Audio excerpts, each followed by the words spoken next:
ఓం శ్రీ గురుదేవాయ నమః. ఓం శ్రీ గురుదేవాయ నమః.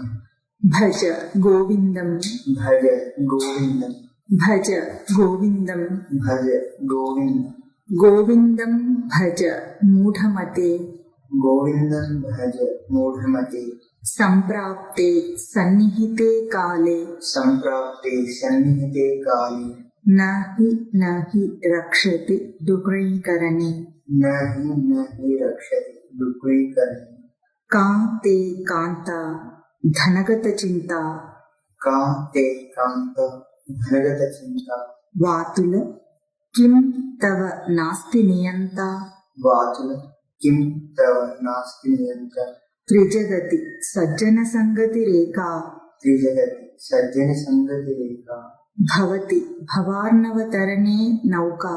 భవతి భవార్ణవతరణే. ఈ భజగోవింద స్తోత్రాన్ని మననం చేస్తున్నాం. జీవుడు సృష్టిలో తనకు తాను వేసుకున్న మెలికను శాస్త్రం ఎప్పుడూ బోధ ఎప్పుడూ కూడా విప్పటానికి ప్రయత్నం చేస్తుంది.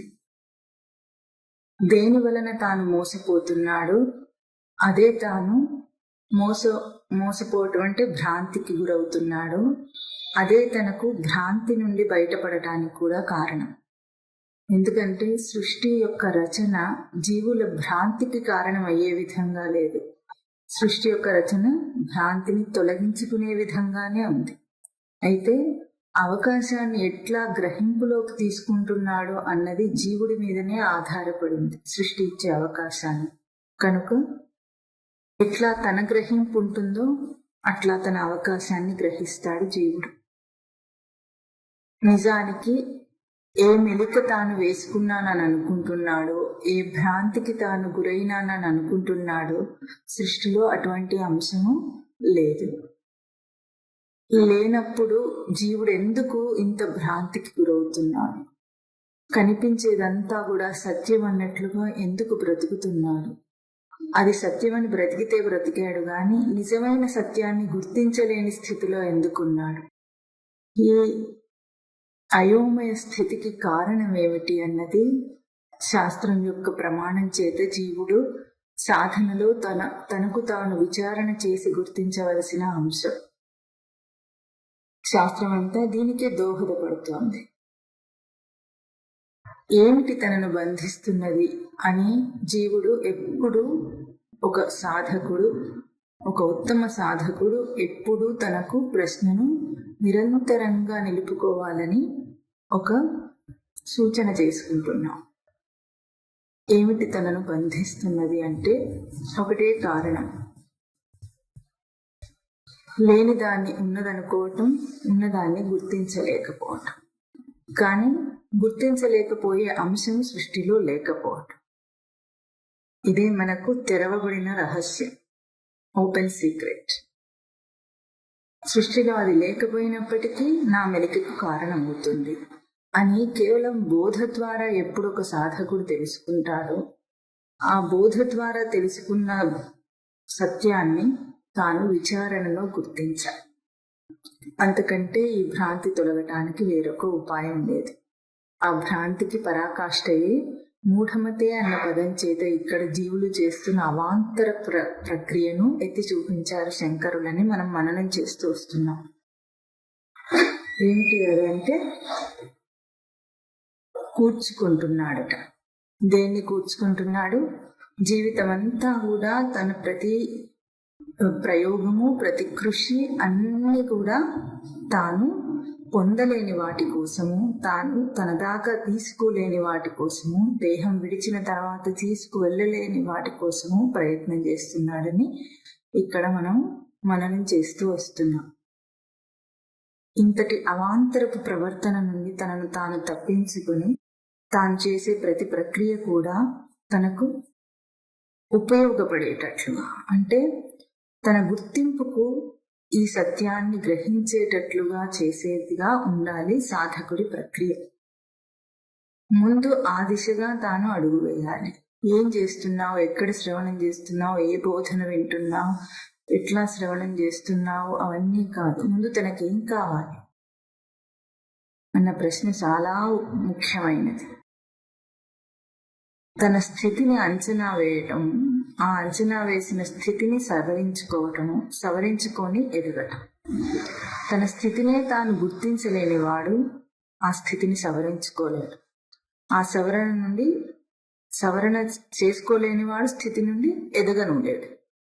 కనుక తన స్థితిని తాను బాగా అంచనా వేయటం కూడా కాదు. అంచనా వేయటం అంటే సుమారుగా తెలుసుకోవటం అని వస్తుంది. కానీ మనము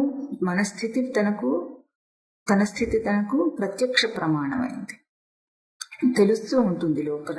కానీ విషయ చింతనలో, విషయ దృష్టిలో మనం దాన్ని దాటేస్తాం. కేవలము సృష్టి యొక్క రచనని అవాంతరంగా గ్రహించటంలో కూడా జీవుడు చేసే గొప్ప దోషం ఏమిటంటే దాటేయటం, వేగం వల్ల దాటేయటం. ఆ వేగం ఎక్కడి నుండి వచ్చిందో, ఆ దాటేసే ఆ ప్రవృత్తి తనకు ఎంతగా ఉందో దీన్ని గుర్తించటమే సాధన. ఎంతెంతగా తాను దీని మీద దృష్టి పెడతాడో అంతంతగా తనలో తానే ఎదుగుతూ ఉంటాడు. వీటికి బయట కారణాలు, లోపల కారణం, ఈ రెండు కూడా మన విచారణ కోసం మనం తీసుకున్నప్పుడు రెండు అంశములు అక్కడ కనిపిస్తున్నాయి. బయటి కారణాలేమో విషయాలతో తాను డీల్ చేయటం, అంటే విషయాలతో తాను ప్రవర్తించవలసి రావటం. బయట వ్యక్తులతో కానీ, వ్యక్తులంటే వాళ్ళ వ్యక్తి యొక్క స్వరూపం ఎప్పుడు కూడా వాడు ప్రవృత్తి రూపుడే. ఎదుటి ప్రవృత్తులతో తాను ప్రవర్తించవలసిన అవసరం రావటం, విషయాత్మకంగా భౌతిక దేహాన్ని దేహస్థితిని నిలుపుకోవడానికి తాను బయట వాటితో ప్రవర్తించవలసి రావటం, ఇవి బయటి విషయాలు. అదే సమయంలో ఇంతకంటే ముఖ్యంగా వీటితో తాను ప్రవర్తిస్తున్నప్పుడే తాను తన ప్రవృత్తితో కూడా ప్రవర్తిస్తున్నాడని గుర్తించాలి సాధకుడు. ఎప్పుడు మనం ఏం చూస్తాం, వేలెప్పుడు బయటికే చూపిస్తుంది. బయటి కారణాలు తనను అధోగతి పాలు చేస్తున్నట్లు, తనకు బ్యాలెన్స్ కుదరకుండా చేయటానికి కారణమవుతున్నట్లుగా మనం చూస్తున్నాం. లోకం అంతా అట్లాగే ఉంది. లోకంలోని కారణాలు పక్కన పెడితే తనకు సాధకుడికి మాత్రం ప్రమాణం ఏమిటి, తనను తాను చూసుకోవటం. ఇది చాలా ముఖ్యమైన అంశం. కాబట్టి ఎప్పుడు కూడా బయటి అంశం ఇది, లోపలి అంశం ఇంకొకటి. కాబట్టి దేంతో నేను ప్రవర్తిస్తున్నానో ఆ అంశం యొక్క విచారణ తన గుర్తింపులో ఉండాలి. మనకెప్పుడు కూడా ఏముంటుంది, ఇప్పుడు మన సాధనలో మనకు రెండు అంశములు ఏమిటి, బయటిది ఒక అంశము, తన అంశం. రెండింటితోనూ ప్రవర్తన జరుగుతుంది. అయితే మనకు గుర్తించవలసినది ఏంటంటే, లోకంలో అందరూ కూడా మాట్లాడేది, మనకు స్పష్టంగా కనిపిస్తున్నట్టు అనిపించేది బయటి అంశం. అందరి దృష్టిలో గుర్తింపులో లేకుండా ఉన్నది, మనకు కూడా స్పష్టంగా తెలియకుండా ఉన్నది తన ప్రవృత్తి అంశం. కాబట్టి ఈ రెండింటి యొక్క సమన్వయంతో సాధన చేస్తే తన ఎదుగుతాడు ఎట్లాగో తనకు అర్థమవుతుంది. శాస్త్రం ఏం చెబుతుందంటే, ముందు ఒక ప్రశ్న వేసుకో. ఏమిటి ఆ ప్రశ్న అంటే, దేని చేత ప్రేరేపింపబడి ఏం కోరి నువ్వు ప్రవర్తిస్తున్నావు? దీనికి ఒక ఉపనిషత్తే ఉన్నది, కేన ఈషితం కేన ప్రేషితం. మనం దేని చేత నువ్వు ప్రేరేపింపబడి ప్రవర్తిస్తున్నావు, దేన్ని కోరి ప్రవర్తిస్తున్నావు? ఈ రెండు ప్రశ్నలు వేసుకుంటే ఎంత లోతు దాకా వెళ్ళగలడో ఆ లోతు తీసుకెళ్తుంది కేనోపనిషత్తు. లోకంలో ఇంత పని చేయటానికి మోటివేషన్ ఏమిటి అని ఇదివరకు కూడా మనం ఈ ప్రశ్న వేసుకున్నాం. ఈ పదాల్లో కాకపోయినా మామూలుగా ఇంత బిజీగా కనిపిస్తున్న మనుషులు కానీ అందరూ కానీ ప్రవర్తించడానికి ఏమిటి ప్రేరేపణ వాళ్ళకి? దేన్ని కోరి చేస్తున్నారు? ఇది తరచి చూసుకోవలసిన అంశం సాధకుడికి. ఎందుకంటే తన దాకా వెళ్ళాలంటే బయటి వాటన్నిటినీ ఛేదించుకొని వెళ్లాల్సి వస్తుంది. ఎందుకు? బయటికి వచ్చేసాడు, ఆవరణ బయటికి వచ్చేసాడు. అంటే తన ఆంతరంగికమైన అభౌతిక పరిధి నుండి కేవలం బయట విషయాలలో ప్రవర్తించే పరిధిలో ఉన్నాడు ఇప్పుడు మనిషి. కాబట్టి ఇప్పుడు తన దాకా వెళ్ళాలంటే ఎన్నో ఆవరణలు, అన్ని తాను కప్పుకున్న తన ఆవరణలు తనకు అడ్డం వస్తున్నాయి. వీటన్నిటినీ ఛేదిస్తే గాని లోపలికి వెళ్ళలేడు. ముందు ఎట్లా ఛేదించాలి? ఒక్కొక్క దాన్ని కారణంతో సహా ఇది ఇట్లాగో అని గుర్తించుకుంటూ ఛేదించుకుంటూ వెళ్ళాలి. ఎక్కడెక్కడ నేను బంధింపబడుతున్నాను అన్న కారణాలు వెతుక్కుంటూ లోపలికి వెళ్ళిపోవాలి. వాటికి మూలమైన ప్రశ్న ఇది. ఎందుకు భజ గోవిందం అంటే ఏంటి? తనను తాను నిలుపుకునే సాధన చేయటం, తనను తాను సేవించే సాధన చేయటం. తనను తాను నిలుపుకోవాలంటే తనెవరో తెలియాలి కదా. తన స్వరూపం స్పష్టమైతే తను నిలుపుకోగలుగుతాడు. నేనున్నాననే అనుకొని అందరూ పనిచేస్తున్నారు, నేనున్నాననే అనుకొని అన్ని లోకంలో క్రియలన్నీ జరుగుతున్నాయి. నేను లేననుకొని అబ్సెంట్ అని అనుకొని చేయటం లేదు. కానీ ఆ నేను కాదు అని ఇక్కడ భజ గోవింద స్తోత్రం చెప్తుంది. ఏ నేను తన నిజ స్వరూపమో ఆ నేను దాకా వెళ్ళి దాన్ని నిలిపితే అప్పుడు తనను తాను సేవించిన వాడు, గుర్తించిన వాడు అవుతాడు. అంతదాకా వెళ్ళటానికి ఏం కావాలి? ప్రశ్న వేసుకో. ఇంత తీరిక లేకుండా, తీరుబడి లేకుండా ఉన్న ఈ ఈ జగత్తులో ఏం జరుగుతోంది? దేని చేత ప్రేరేపింపబడి, దేన్ని కోరి జీవులన్నీ ప్రవర్తిస్తున్నాయి? ఈ ఒక్క ప్రశ్న చాలా. ఇంకా ఎందుకు ఈ ప్రశ్న వేస్తే బయటి ఆవరణలు తొలుగుతాయి, తన లోపల ఆవరణలు తొలగిపోతాయి. రెండు కారణాలు, బయటిది ఒక కారణము, తనదొక కారణమైనప్పుడు రెండు ఆవరణలు తొలగటానికి ఈ ప్రశ్న చాలు. ముందు దేని చేత అంటే మనకు లోకంలో కనిపిస్తుంది. ఇవాళ మనం చేయబోయేది కూడా కాంతే కాంత ధనగత చింత. రెండు ప్రశ్నలు వేశారు ఇక్కడ. ముందుగా ఇవాళ ఇది మనం మననం చేయబోయే ఈ శ్లోకము చతుర్దశ మంజరికా స్తోత్రం అని పద్మపాదాచార్యుల వారు, అంటే శంకరాచార్యుల వారి శిష్యుడు రాసిన స్తోత్రం ఇది. ఇంతకుముందు మననం చేసిన 12 శ్లోకాలు కూడా ద్వాదశ మంజరికా స్తోత్రం అని శంకరులు స్వయంగా రాసినవి. ఆ తర్వాత అన్ని కూడా భజగోవింద స్తోత్రంలో వాళ్ళ శిష్యుడు రాస్తూ వచ్చినవి. ఇది పద్మపాదాచార్యుల వారు రాసిన శ్లోకం. ఇక్కడ 2 ప్రశ్నలు అడుగుతున్నారు. కాంతే కాంత ధనగత చింత అని 2 ప్రశ్నలు. ఈ 2 ప్రశ్నల్లో మొత్తం సంసారాన్ని కెలికి చూపించారనమాట. అడగటానికి 2 చిన్న ప్రశ్నల్లాగా ఉన్నాయి. కానీ కాతే కాంత అంటే అక్కడ ప్రసిద్ధార్థం ఏం చూపిస్తుంది? ఎవరు నీకు భార్య? కాంత అంటే భార్య. ఎవరు నీకు భార్య? ధనగత చింత, ధనం పోయిందనే చింత నీకెట్లా, ఎందుకు అని 2 ప్రశ్నలు వేశారు. ఆ తర్వాత వాతుల అని మనం మననం చేస్తున్నాం. ఇక్కడ మనకు కొత్త బిరుదు ఇచ్చారని మననం చేశాం. ఏమిటి? మూఢమతి పోయింది. ఇప్పుడు కొత్త బిరుదు వచ్చింది మనకి. వాతుల అంటున్నారు మనని. వాతుల అంటే వాత సమూహ వాతా సహ వాతుల. అంటే వాతం అంటే వాయువు, వికల్పం. మామూలుగా లోకంలో గాలి సోకిందంటారు, వీడికేదో గాలి ధూళి సోకింది అంటుంటారు. అంటే ఏమిటి? గాలి సోకితే పిచ్చి పిచ్చి వాగుడు వాగుతాడే. ఏదైనా మనం సంబంధం లేకుండా మాట్లాడితేనో, తెలివి లేకుండా మాట్లాడితే ఏమంటారు? గాలి సోకుందంటారు. అటువంటిది వాతులు అన్న బిరుదు అంటే మనకి. కింతవ నాస్తి నియంత, నీకెవరు నియమించే వాళ్ళు లేరా? పిచ్చి వాగుడు వాగుతున్నావు అని అడుగుతున్నారు. ఏం వాగుడది? మనం చేసే వాగుడిని ఇక్కడ ఏమన్నారు? భార్య, భర్త, పిల్లలు, సంసారము, ఉద్యోగము, సద్యోగము, ధనం ఉండుట, ధనం సంపాదించుట, పోవుట, ఇవి ఏమిటవి అని అడుగుతున్నారు ఇక్కడ పద్మపాదాచార్యులు. ఎందుకంటే మనం ఇరుక్కున్న బయట విషయాలు ఇవి. ముందుగా మనం మనన చేసింది ఎట్లాగో 2 విషయాల్లో ఇరుక్కున్నాం. ఒకటేమో బయటిది, ఇవన్నీ సాంసారిక విషయాలు. ఒకటేమో లోపలిది, తన ప్రవృత్తికి సంబంధించిన విషయం, తన స్థితిగతి. ఇప్పుడు ఇక్కడ ఏమంటున్నారు? ఏంటి వాగుడేమిటి నీకు? నిన్ను అడిగేవాడు లేడా? నీకు నియంత లేడా? నియంత అంటే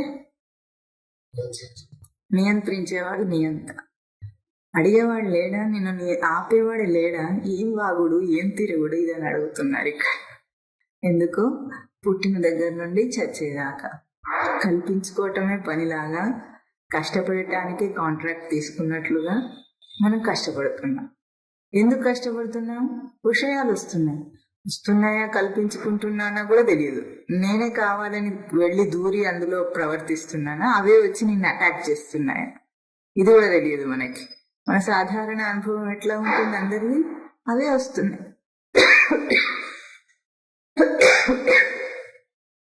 అవే వస్తున్నాయి. నేనెక్కడ అడిగాను ఇవన్నీ కావాలని అని అనుకుంటాడు. కానీ అడగకుండా సృష్టిలో ఏది జరగదు. కానీ ఇప్పుడున్న పిచ్చి పిచ్చి పరిస్థితులను నేను ఎప్పుడు అడగలేను నా జీవితంలో అంటాడు. దీనికి ఒక ఉదాహరణ ఏమిటంటే, ఉదాహరణ కాదు, విచారణ. ఎప్పుడో తాను ఏదో సంకల్పం చేస్తాడు, వెంటనే అది తీరకపోవచ్చు, తన మనసులో మాత్రం అది ఉంటుంది.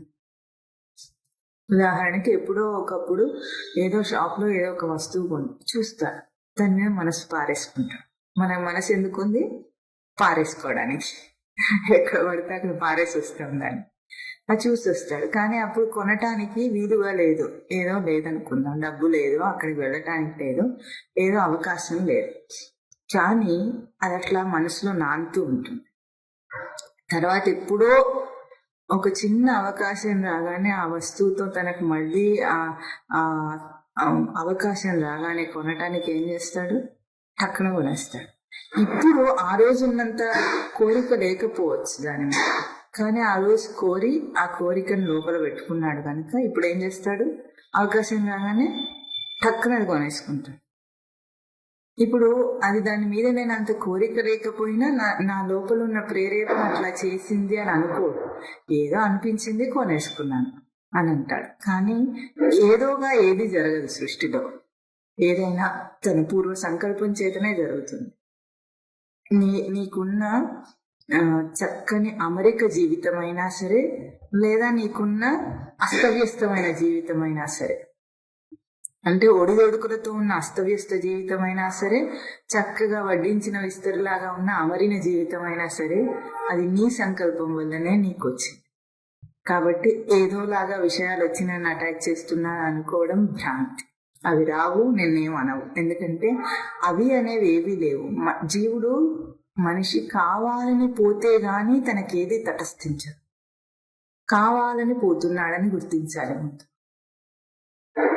ఏదైనా సరే లోకంలో అయిపోయింది అంటే ఇవన్నీ ఎట్లా ఉంటాయంటే, ఒక్కసారి విడిపోబడిన బాణం లాగా అయిపోయింది. విడిచేసిన తర్వాత మళ్ళీ అది వస్తుంది, వెనక్కి రాదు. ఎంత దూరం వెళ్ళాలో అది వెళ్ళాలి, అది ఎప్పుడు పడిపోవాలో అప్పుడు పడిపోతుంది. అంతదాకా నువ్వేం చేయలేవు దాన్ని. ఎట్లాగో విడవగానే నేను అయ్యో అయ్యో అంటే అయ్యో అన్న కొయ్యో అన్న అయిపోయింది. అట్లాగే లోకంలో ఏం చెప్తారు, ఒక మాట అనేటప్పుడు ఎట్లా ఉండాలి? లోపల ఉన్నంతసేపు సరిపోయింది. అది ఎవరి మీద ఏదైనా మాట అనాలంటే, ఎవరినైనా లోపల ఉన్న భావం ఉన్నంతసేపు నువ్వు దాన్ని నిలుపుకోగలవు, రక్షించగలవు. అనకుండా అనాలన్నా నీ చేతితో. అనేసిన తర్వాత ఎట్లా అయిపోయిందో అట్లాగే ఇవన్నీ కూడా, మన స్థితిగతులన్నీ కూడా మన పూర్వ సంకల్పం వల్లనే జరుగుతాయి. అంటే దీన్ని మామూలు భాషలో ప్రారంధం అంటారు, లేదా ఎవడు చేసుకున్నది వాడు, ఇంకా సామాన్య భాషలో చెప్పాలంటే. కనుక విషయాలు అవే వచ్చి నన్ను అటాక్ చేయటం లేదు. ఇది నేను కోరుట వల్ల జరిగింది. అందరూ ఇట్లాగే అస్తవ్యస్తమైన జీవితంలో ఇరుక్కోవడానికి వాళ్ళ కోరికయే కారణమైతే ఏం కోరి చేస్తున్నారు అన్నది పెద్ద ప్రశ్న. ఎందుకు సంసారంలో ఇరుక్కునే ముందు ఎట్లా ఉంటుంది? చాలా బాగుంటుంది అనుకుని పోతాడు. ఎవరైనా పెళ్ళిళ్ళు చేసుకుంటారు, అందరినీ చూసి బాగుంటుంది అనుకొని చేసుకుంటాడు. ఎక్కడ బాగానేది కనిపించకపోయినా ఒక హోప్ ఉంటుంది, బాగానే ఉంటుందేమో అని, నాకు అట్లా ఉండదేమో అని. ఒక మంచి జీవితం కావాలంటే ఏం కావాలి? సంసారం, భార్య, పిల్లలు వీళ్ళందరూ ఉండాలి అని అనుకుంటాడు. కానీ ఎందుకు కోరి చేశాడు అన్నది స్పష్టత ఉన్నది. కేవలం కామంనే కోరి చేశాడా, లేదా గతానుగతికో లోకాన్ని అనుసరించి చేశాడా, పెద్దలందరూ బలవంత పెడితే చేశాడా? ఎట్లా చేసినా సరే అనుభవించాల్సింది మాత్రం వీడే, తప్పదు. కాబట్టి ఏ ప్రేరణ నన్ను డ్రైవ్ చేస్తుంది ఈ సంసారంలో ఇరుక్కోవటానికి? దేన్ని కోరి నేను చేస్తున్నాను? రెండే ప్రశ్నలు. కేన ఈషితం కేన ప్రేషితం. ఈ రెండు ప్రశ్నలు వేసుకుంటూ ఉంటే అన్నీ కూడా తనకు తానే తొలగిపోతుంటాయి. ఇది విచారణగా ఉండాలి లోపల ఎప్పటికీ కూడా. ఎక్కడ అడుగు పెడుతున్నా, ఎక్కడ ప్రవర్తిస్తున్నా ఈ విచారణ లోపల ఉంటే ఆ విచారణయే సమాధానం చెప్తుంది. మనం ఎందుకు సృష్టి ఇంత స్పష్టంగా ఉన్నా అర్థం చేసుకోలేము? ఎందుకంటే మనకు దాని మీద ఆలోచన లేదు, విచారణ లేదు. గుడ్డిగా ఉన్నాం కనుక సృష్టి బోధ చేసినా మనకు అర్థం కాదు, లోపల జరుగుతున్న ప్రక్రియ మనకు అర్థం కాదు. అట్లా కాకుండా ఎప్పుడు ఈ ప్రశ్నలు వేసుకొని ప్రతిసారి ఏం కోరుతున్నాను ఇది అడుగు, నిన్ను నువ్వు అడుగుతూ అడిగితే అర్థమవుతుంది. ఇప్పుడు పోయిన వారం ఈ ప్రశ్నలకు 3 రకాలుగా సమాధానాన్ని మనం మననం చేసాం. ఎట్లాగంటే ఇక్కడ ఈ 3 ప్రశ్నలు వేసిన తర్వాత కింద పాదంలో ఏం చూపించారు? త్రిజగతి సజ్జన సంగతి రేఖ భవతి భవార్ణవతరణే నౌక. భవార్ణవతరణే నౌక. ఈ భవం అంటే ఈ సంసార సాగరం అని ఇక్కడ ప్రసిద్ధార్థం.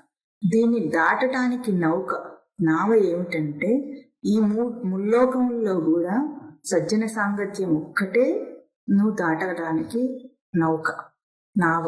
అంతకంటే వేరే దారి లేదు అని ఇక్కడ మనకు ఒక ఉపాయాంతరాన్ని చూపించారు. సంసారాన్ని దాటడానికి కావాల్సింది ఏంటి? సజ్జన సాంగత్యం అది చూపించారు. ఇక్కడ త్రిజగతి అని ఒక పదం వాడారు. త్రిజగతి అంటే ముల్లోకాల్లో కూడా అని ఒక అర్థం. కానీ ఇంకా కూడా విశాలంగా మనం అర్థం చేసుకున్నప్పుడు ముల్లోకంలో ఏమిటంటే జగత్ శబ్దానికి ఎట్లాగూ మారిపోతూ ఉండేది జగత్. ఎట్లా మారిపోతూ ఉంది? కేవలం షడ్భావ వికారములు కలిగింది జగత్ అంటారు. కానీ ఇక్కడ ఎట్లా అంటే తనకు ప్రకాశించి ప్రవర్తనలో మారిపోతుంది. దాన్ని 3 స్థాయిల్లో మనం అర్థం చేసుకోవచ్చు. కేవలం ఏ విచారణ లేని ఒక సామాన్య స్థాయి, సాధన మొదలుపెట్టే సాధకుడిగా విచారణ స్థాయి, ఉత్తమ సాధకుని స్థాయి. ఈ 3 స్థాయిల్లో మనం ఏదైనా విచారణ చేయాలి. ఇప్పుడు ఈ ప్రశ్న వేసుకున్నాం, దేన్ని కోరి ఏ ప్రేరేపణ చేత చేస్తున్నానన్న ప్రశ్న కూడా 3 స్థాయిల్లో కూడా వర్తిస్తుంది. ఒక సామాన్యుడు కూడా ప్రశ్న వేసుకోవాలి. కాతే కాంత అని ఒక ప్రశ్న ఉంది. ఇప్పుడు ఎవరు నీకు భార్య అంటున్నారు ఇక్కడ. అడుగు, ఇప్పుడు ఎవరు నీకు భార్య అంటే ఇదివరకు కూడా ఇదే పదం వేరే శ్లోకంలో కూడా వచ్చింది. కాతే కాంత కస్తే పుత్ర. ఎవరు నీకు భార్య అంటే మనకు ఒక భౌతిక రూపం కనిపిస్తుంది. సామాన్యుడికి ఏం కనిపిస్తుంది? నేను ఒక పురుషుణ్ణి, తనొక స్త్రీ. ఇది ఒక భౌతిక రూపం, భౌతికమైన ఐడెంటిఫికేషన్ కనిపిస్తుంది ఒక సామాన్యుడికి. ఆ సామాన్యుడు ఎట్లా విచారణ చేసుకుంటాడు? నేనిది అనే తనకొక గుర్తింపు ఉంది కనుక, అంటే తన పేరుతో గాని, తన కులగోత్రములతో గాని, తన వ్యవహారము తనకు ఒక గుర్తింపు ఉంది. అట్లాగే ఎదుట అన్నిటినీ గుర్తిస్తాడు. అంటే కేవలము విషయ దృష్టిలో గుర్తించటం. ఇది తనని ఎట్లా అనుకుంటాడో బయటి వాళ్ళని అట్లాగే అనుకుంటాడు. ఇప్పుడు భార్య ఎవరు అని అడిగితే వాడికి ఏం సమాధానం ఉంటుంది? అదే ప్రశ్న. ఈవిడే పుణ్యవతి నా భార్య అంటాడు. అంటే ఇప్పుడు వాడికి ఏం చెప్తాం మనం? ఎవరు నీకు భార్య అంటే, అవును ఈవిడే అండి, ఈవిడే నా భార్య, ఫలానా వాళ్ళ అమ్మాయి, ఫలానా ఊర్లో పుట్టింది, ఇది చెప్తాడు. ఇంతకంటే కాస్త ఉత్తమంగా, ఇది అధమమైన గ్రహింపు తనకి, అంటే నీచమైన గ్రహింపు, ఏం ఆలోచన లేని స్థూల గ్రహింపు, విషయ దృష్టి గ్రహింపు. ఇంతకంటే ఒక సాధకుడిగా తనను తాను అనుకున్నవాడు ఇప్పుడు ఏమనాలి? నిజంగా ఈ ప్రశ్న వేసుకో, ఎవరివిడా? భార్యాభర్తల్లో ఎట్లా ఉంటుంది? హక్కు, ఒకరి మీద ఒకరికి ఏమైనా అనుకోవచ్చు, తిట్టుకోవచ్చు, మళ్ళీ వాళ్ళు మళ్ళీ రాజీ పడవచ్చు, ఏదైనా చేయొచ్చు. అట్లా హక్కుగా ఒక వ్యక్తిని హక్కుగా అనుకొని దైహికంగా, మానసికంగా అన్ని విధాల హక్కు ఉంటుంది. అందులో ఇంకా భార్యల పట్ల ఇంకా ఎక్కువ. ఎట్లా ఉంటుంది? మన దేశంలో అయితే భర్తకి పూర్ణమైన హక్కు, అన్ని విధాల వాడేసుకుంటాడు, వాడుకొని తిడుతూ ఉంటాడు. దైహికంగా తనకు సేవ చేయాలి, మానసికంగా కూడా అన్నిటిని ఓర్చుకోవాలి. వీడి చికాకు వచ్చినా తనే పడాలి. అన్ని పడటానికి ఒక వస్తువులాగా ట్రీట్మెంట్ ఉంటుంది. చాలా మంది పురుషులు అట్లాగే ఉంటారు. ఎవరో కొంతమంది ఉత్తములు ఉండొచ్చు, అయినా కూడా సాధారణంగా అట్లా ఉంటుంది. ఇప్పుడు కాంతి ఈవెన్ నా భార్య నేనేమైనా పడుతుంది, నాకేం కావాలన్నా చెయ్యాలి రూల్. ఎట్లా ఉంటుంది అసలు తనకు ఒక దేహం ఉందని కానీ, ఆ దేహానికి ఒడిదుడుకులు వచ్చి అనారోగ్యం వస్తుందని కానీ, అంటే ఎట్లా ఉంటుంది, పని చేయటం చేత కావచ్చు, చేత కాకపోవచ్చు, అదేం వీడికేం పట్టుండదు. నా పని అయిందా అంతే ముఖ్యం వాడికి. అది మానసికంగా నాకు చికాకు వస్తే వీడిని ఉద్ధరిస్తున్నట్లు తన మీద రుద్దేస్తే తిట్టేస్తే పడాలి. ఇట్లా అట్లా కాకుండా ఎట్లాగూ భార్యలు కూడా తిట్టేవాళ్ళు ఉంటారు, ఉండరని ఏం కాదు. వాళ్ళు కూడా వీళ్ళ కోపం అంతా భర్త మీద తీస్తారు. ఇటువంటి ఒక సంబంధాన్ని ఏర్పరచుకున్నప్పుడు ఒక సాధకుడు ఆలోచించాలి, ఒక ఇద్దరు మనుషుల మధ్యలో దేని ఆధారంగా ఈ సంబంధం ఏర్పడింది. భౌతికంగా కేవలము ఒక కామదృష్టి అనిపిస్తుంది. ఇంకా కొంచెం లోపలికి వెళితే ఒక ఎమోషనల్, అంటే ఒక భావములతో కలిసి ఉన్నారు వాళ్ళిద్దరు. కేవలం దైహికంగానే కాకుండా ఒక ఎమోషన్తో కలిసి ఉన్నారు. ఇంకా కొంచెం ఆలోచిస్తే ఒక మధ్యమ సాధకుడు ఏం ఆలోచించాలి, ముందు ఇట్లా ఉండటానికి కారణం ఏమిటి? తాను భౌతిక స్వరూపుడు కాడు. ఎప్పుడైనా తనకున్న ఈ ఐడెంటిఫికేషన్స్ సత్యం కాదు. ఇప్పుడు ఇవి కావు, అక్కడున్నది కూడా ఒక మనిషి, తర్వాత ఒక జీవుడు, అంతే కదా. స్త్రీ పురుషుడు అనేది కేవలం దైహికమైన భేదమే అక్కడ. కానీ నిజానికి అక్కడ ఏమిటి, ఇక్కడ ఒక జీవుడు ఉన్నాడు, నేను ఎట్లాగో అక్కడ కూడా అదే ఉంది. అప్పుడు ఈ రెండింటి మధ్యలో ఈ చనువుకి, ఈ బంధానికి గల కారణం ఏమిటి? దేన్ని కోరిదంతా? ఎప్పుడు ఈ ప్రశ్న వేసుకుంటాడో ఈ చనువుని, ఈ బంధంలో ఇరుక్కునే మోహాన్ని అతిక్రమిస్తాడు. సాధకుడు ముందు చేయవలసింది అదే. ఈ సంసారం నన్ను బంధిస్తుంది అనే ముందు ఎట్లా నువ్వు వాళ్ళతో డీల్ చేస్తున్నావు. ఇంకొకటి కూడా, లోకంలో ఒక కంప్లైంట్ ఉంటుంది మనకి, ఎవరు నన్ను అర్థం చేసుకోరు, నాకు సమన్వయం అయినట్లు ఉండరు, ఎక్కడ ముట్టుకున్నా ఏది తగిలినా నాకు వ్యతిరేకంగానే ఉంది అని అంటుంటారా? లోకంలో ఏ బంధమైనా అట్లాగే ఉంది, సరిగ్గా ఎవరూ లేరు. ఇది అనే ముందు ఒక విషయం మనం గుర్తుంచుకోవాలి, కేవలం లౌకికంగా, ఆధ్యాత్మికంగా, సాధనపరంగా కూడా ఇది ఉపకరిస్తుంది దానికి. నువ్వు ఎదుటి వ్యక్తి నుండి ఏం కోరుకుంటున్నావో అది ముందు నువ్వు ఉండాలి, నీలో ఉండాలి. అందరూ నీతో మంచిగా ఉండాలంటే ఏం కావాలి? ముందు నువ్వు మంచివాడివి కావాలి. మనం తరచి చూసుకున్నాం ఎప్పుడైనా, కేవలం లౌకికంగానే ఆలోచిస్తే అందరూ నాకు వ్యతిరేకం అనే ముందు నువ్వు అందరితో సమన్వయం అవుతున్నావు అసలు? ఇది ఆలోచిస్తే ఒక గొప్ప ఆధ్యాత్మిక రహస్యాన్ని తను తెలుసుకోగలుగుతాడు. ఎందుకంటే బయటి నుండి వచ్చేది నిన్నెప్పుడు ప్రభావితం చేయటం లేదు, నీ భావాలే నిన్ను ప్రభావితం చేస్తున్నాయి. లోకంలో ఏది నచ్చటం లేదు, ఎవరు నీకు సరిగా లేరు, ఎవరు సరైన వాళ్ళు లేరు అనే ముందు నేనెట్లా, what you expect from others, first you be that. అప్పుడు అసలు అన్ని సమస్యలు తీరిపోతాయి, లౌకిక సమస్యలు, ఆధ్యాత్మిక సమస్యలు. ఎందుకంటే ఒకే ప్రశ్న ఎప్పుడు వేలు అటు చూపించదు. ఇప్పుడు ఏం చేస్తుంది, తన వైపు తిరుగుతుంది. అయిపోయింది, తన వైపు ఎప్పుడు తిరిగిందో తన లోపల ఉన్న లోతు దాకా వెళ్ళగలడు. ఇప్పుడు తనను తాను ఒక భౌతిక గుర్తింపుతో కాకుండా దాటి గుర్తించినప్పుడు, ఒక జీవుడిగా తనను తెలుసుకోగలిగినప్పుడు విచారణ చేత, తనకు విచారణలో ఇది తెలిసినప్పుడు ఏమవుతుంది, తన దృష్టిలో ఏది కనిపించినా అభౌతికమే కనిపిస్తుంది. మనుషులు, వాళ్ళ ప్రవృత్తులు, విషయాలు అన్ని అభౌతిక రూపంలోనే కనిపిస్తాయి, దర్శనం అవుతాయి తనకి. ఇది మధ్యమ సాధకులు చేయవలసింది. కేవలం సామాన్య దృష్టిలో ఇది సాధ్యం కాదు. ఎందుకు? ఎప్పుడు చూసినా మన పనులు ఉంటాయి, బయట లావాదేవీలు, అవసరాలు ఉంటాయి, వీటితోనే పనిచేస్తుంటాం. వీటితోనే మన డీలింగ్ అంతా కూడా. మనం ఈ ఆవరణలకు రాలేము. ఎందుకు? ఆ పని కావాలి కదా అనే ఒక మాట మాట్లాడతాం, కానీ ఆ పని కావాలి కదా అనే ముందు ఏం కోరి, ఏ ప్రేరేపణ అనే ప్రశ్న వేసుకో. ఇప్పుడు ఎప్పుడైతే తన గుర్తింపు మారిందో, తన దాకా వచ్చినప్పుడు ఏమవుతుంది, అక్కడ అన్నీ మారిపోతాయి. దృష్టి మారింది. ఇప్పుడు తన దృష్టిలో తానెవరిప్పుడు? జీవుడు. జీవుడు అంటే ప్రవృత్తి రూపుడు, అంటే త్రిగుణాత్మక ప్రవృత్తితో ఉన్నాడు. సరే, త్రిగుణాత్మక ప్రవృత్తి రూపమైనా సరే, ఇప్పుడు ఎదుటి వ్యక్తి కూడా ఒక ప్రవృత్తి రూపుడు. ఒక మాట అనే ముందు కానీ, ఒక ప్రవర్తన చేసే ముందు కానీ, ఇప్పుడు భార్య అన్న ఒక పదం చూపించారు. ఒక భార్యే కాదు, భార్య, తల్లి, తండ్రి, పిల్లలు, స్నేహితుడు, అన్న, తమ్ముడు, చెల్లె, అక్క, అందరూ ఒక్కటి అడిగితే అన్న అడిగినట్టే. ఇక్కడ అందరూ కూడా ఇప్పుడు ఎవరు? నాలాగా జీవులు. వాళ్ళు ఈ ఒక్క భావం తనలో గనక నిలిస్తే తన ప్రవర్తన శైలి అంతా మారిపోతుంది. తను ఎట్లా వాళ్ళతో డీల్ చేస్తాడు, ట్రీట్మెంట్ ఎట్లా ఉంటుంది, అన్నీ మారిపోతాయి. ఇప్పుడు ఒక ఇంట్లో సాధారణంగా ఒక తల్లికి అందరి ఆకలి తెలుస్తుంది. ఎందుకు?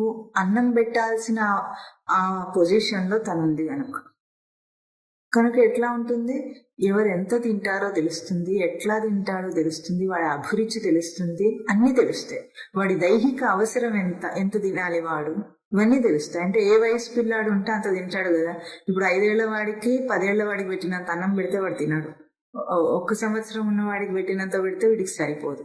అదెట్లాగో అన్నీ తనకు తెలుస్తాయి. ఇది భౌతికమైన ఉపమానం.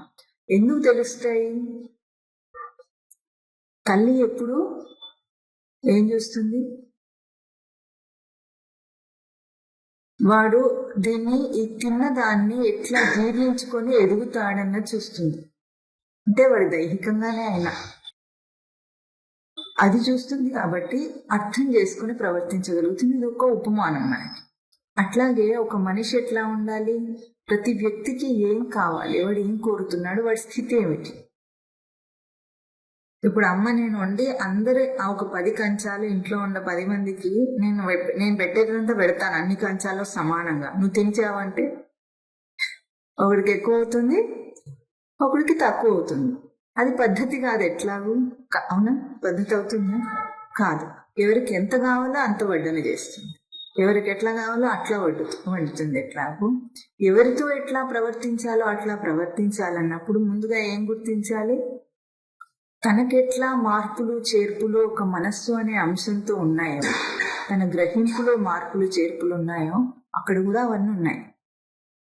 ఇట్లా గుర్తించినప్పుడు భార్య మీద ఏ హక్కు చూపించి మామూలు భాషలో చెప్పాలంటే ఒక వస్తువులాగా ట్రీట్ చేస్తున్నారో లోకంలో, భార్య భర్తనైనా భర్త భార్యనైనా ఏ ఎమోషన్ అయినా కూడా కేవలం విషయ దృష్టితో, వాడుకునే దృష్టితో అందరూ అదే చేస్తుంటారు.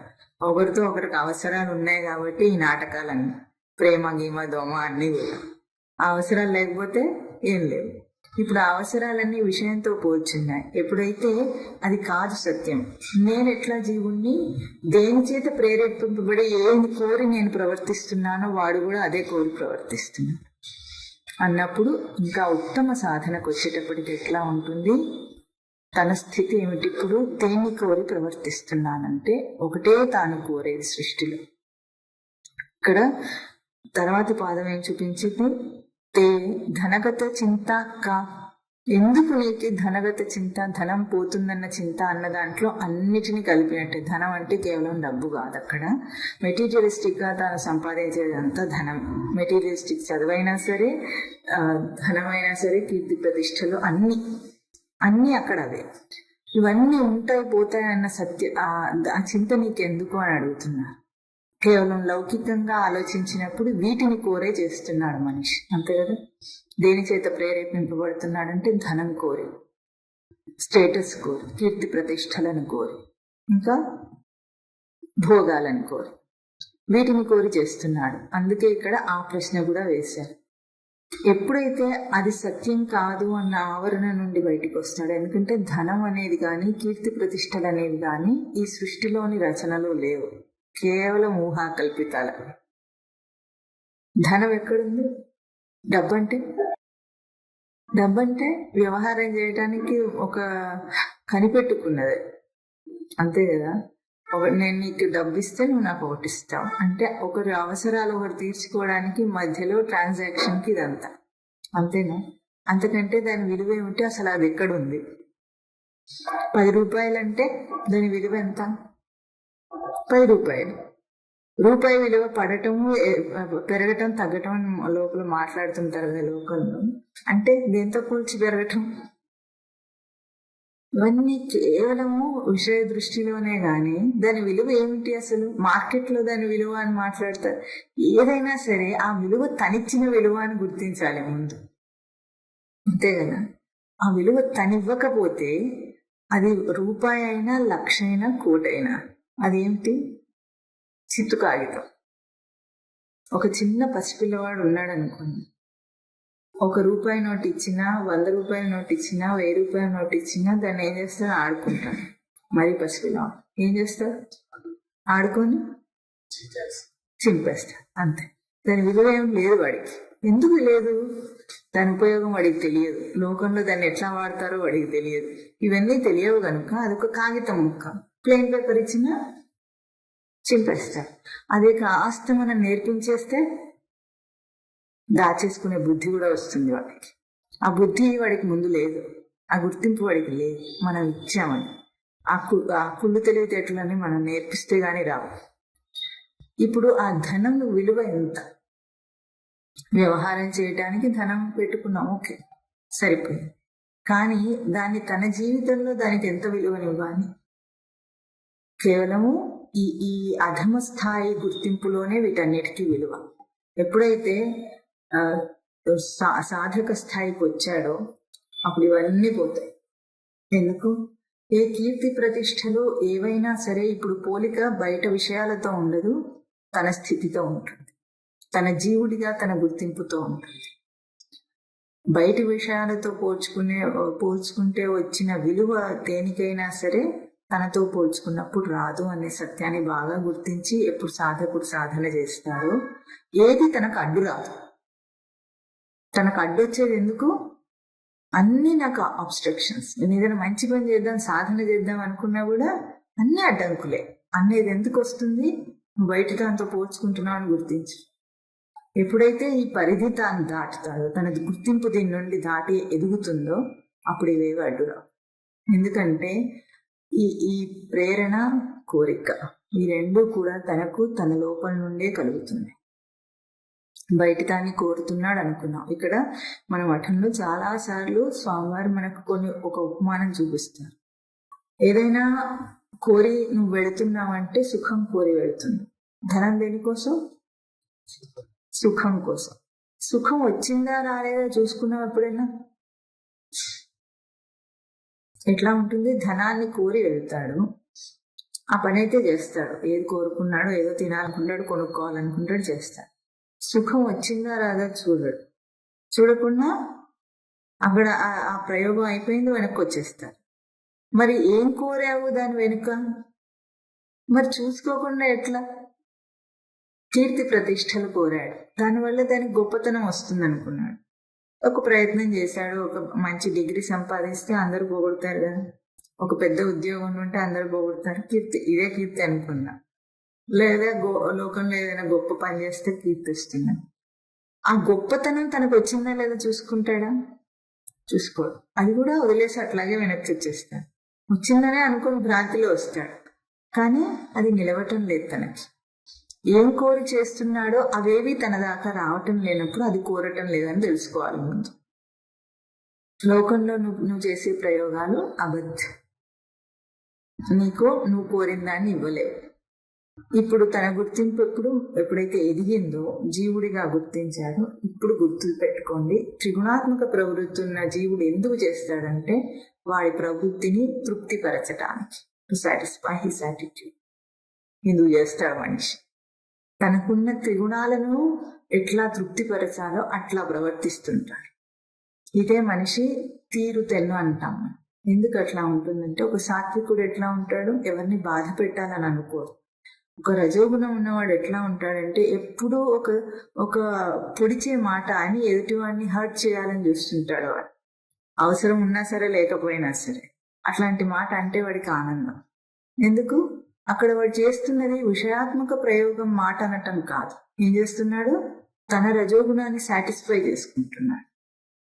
తమో గుణంలో ఉన్నవాడు ఎప్పుడు అనాలోచిత కర్మే, వాడిది ఏది ఆలోచించకుండా మాట్లాడుతుంటాడు. ఈ 3 గుణాలని కూడా సాటిస్ఫై చేసుకోవడానికే వాడు బ్రతుకుతున్నాడు, ప్రవర్తిస్తున్నాడు. ఏం కోరి? తన ప్రవృత్తిని కోరి. ఎప్పుడైతే దీని నుండి కూడా ఎదుగుతాడో అప్పుడు ఇప్పుడు ఇక్కడ భార్య ధనము అనే 2 కాన్సెప్ట్స్ ని ఎట్లా ఆలోచిస్తాడు ఒక ఉత్తమ సాధకుడు.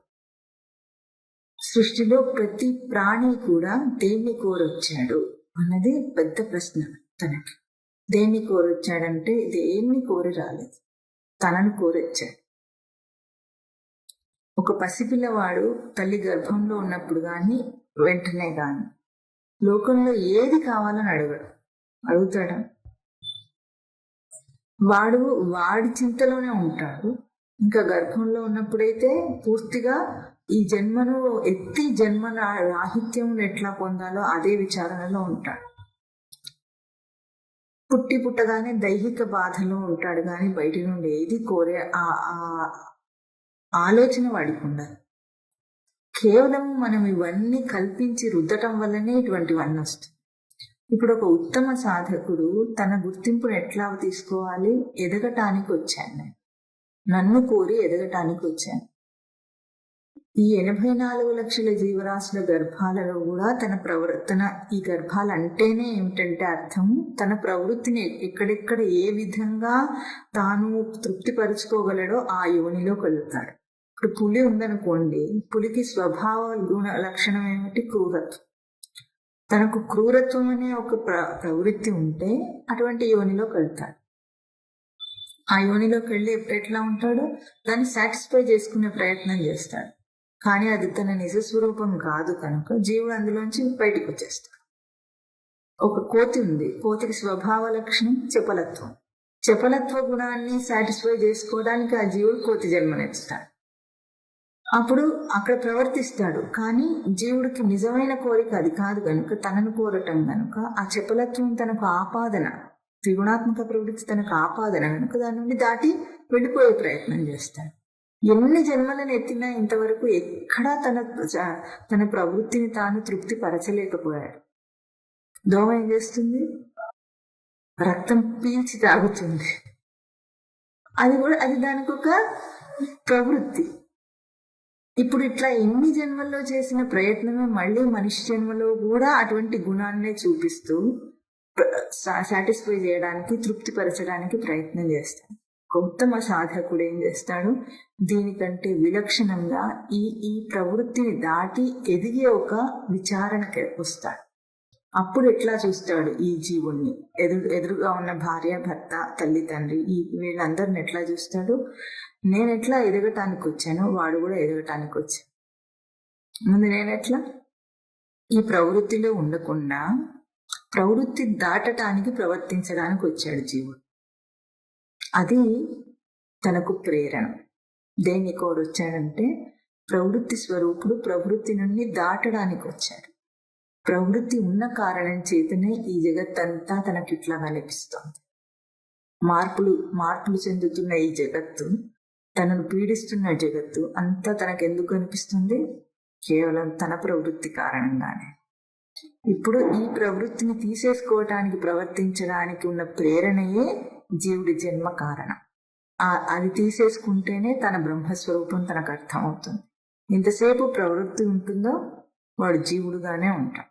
ఇప్పుడు దీన్ని తొలగించుకోవడానికి చేసే తన పనులన్నీ కర్మలవుతాయి ఉత్తమ సాధకుని దృష్టి.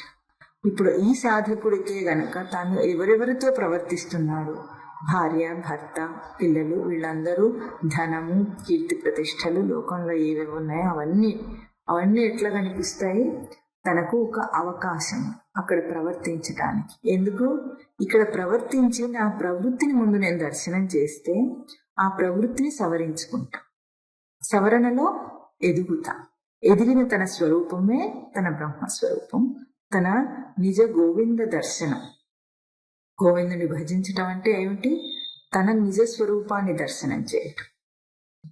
ఆ స్వరూపం ఏమిటి? ప్రవృత్తిని గుర్తించి సవరిస్తే ఎదిగిన స్వరూపం ఏదో ప్రతి విషయంలో, ప్రతి ప్రవర్తనలో అది తనకు గోవింద స్వరూపం. దీన్ని దర్శనం చేయటానికి వచ్చాడు జీవుడు ఇక్కడ. ఇప్పుడు ఈ ఉత్తమ సాధక స్థితి, 3 లోకాలు ఏమిటి? సామాన్య స్థితి, సాధక స్థితి, ఉత్తమ సాధక స్థితి. ఉత్తమ సాధకుడిగా ఉన్న తర్వాత సిద్ధస్థితి అనేది తనకు ఎట్లా ఉంటుంది? తన ప్రవర్తన పూర్తి స్పష్టతతో ఉంటుంది గనక అది సాధన అంశంలో రాదు. ఇప్పుడు ఇక్కడ 3 కూడా మనకు ముల్లోకములు అంటే త్రిజగతి దాటింపజేసేవి. కేవలం భౌతిక దృష్టితో ఆలోచించిన లోకంలో అందరికి ఎక్కడికక్కడ గుణపాఠం వస్తుందా లేదా అంటే, వాడు ఇవన్నీ విచారణ చేయకపోయినా గుడ్డిగా బ్రతికినా కూడా విడిచేటట్లే తనని ప్రేరేపణ చేస్తుంది, కానీ విషయము పట్టుకునేటట్లు చేయటం లేదు. నిరూపణ ఏమిటి? ఏదేది కావాలన్నాడో అన్నిటిని వదిలేస్తాడు. ఇదే నిరూపణ. ఏది కోరి ఎన్నిటికి వెంపర్లాడి అన్ని చేశాడో అన్నిటిని వదిలేశాడు. విడిచేటట్లే తన ప్రయత్నం. అంటే విడవటానికే పట్టుకున్నట్టు పట్టుకుంటున్నాడు. పట్టుకోవడానికి పట్టుకున్నట్టు ఏది పట్టుకోలేదు ఇంత దాకా. విడవటానికే అది నిరూపింపబడింది జీవితంలో. అందరికీ అన్ని అనుభవాల్లో ఏ ఒక్కటి కూడా పట్టుకున్నానన్నది ఇప్పుడు లేదు కదా, నిరూపణ అయిపోయింది కేవల విషయ దృష్టిలో. సామాన్య సాధక దృష్టిలో ఎట్లా ఉంది? ప్రతిదానిలో అప్పుడు ఎట్లా ఉంది? విషయాల్లోనేమో గుణపాఠాన్ని, అంటే చితకబడితే గుణపాఠం వచ్చి సుఖం వచ్చింది, దుఃఖం వచ్చిందని అప్పుడు విడిచేశాడు. ఇప్పుడు విచారణతో విడుస్తాడు సాధకుడైతే. విచారణతో విడిచి చేయటం చేయలేకపోవటం అనే రెండు స్థితులు ఉంటాయి సామాన్య సాధక స్థితిలో. అంటే ఒక్కోసారి విచారణలో తను దాన్ని దాటగలుగుతాడు, ఒక్కోసారి విచారణలో దాటలేక కుప్పగొలుతాడు. మళ్ళీ జారితే ఏమవుతుంది? మళ్ళీ కింద నుండి పైకి ఎక్కాలి. ఎక్కడెక్కడ తను జారుతాడో మళ్ళీ కింద నుండి మళ్ళీ పైకి ఎక్కుతుంటాడు. ఈ ఎక్కడం దిగటం అనేది సామాన్య సాధక స్థితిలో ఉంటుంది. ఉత్తమ సాధకుడు ఎట్లా తీసుకుంటాడు?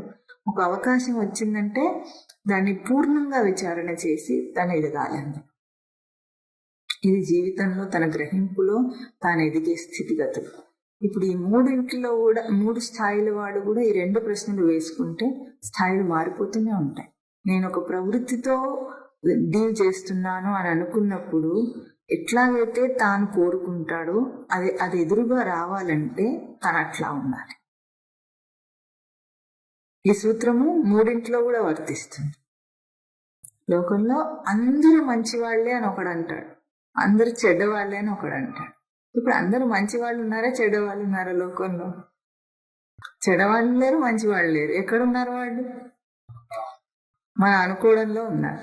మంచివాడిగా చూస్తే వాడు మంచివాడు కనిపిస్తాడు, చేతగాని వాడిగా చూస్తే వాడు చేతగాని వాడిగా కనిపిస్తాడు.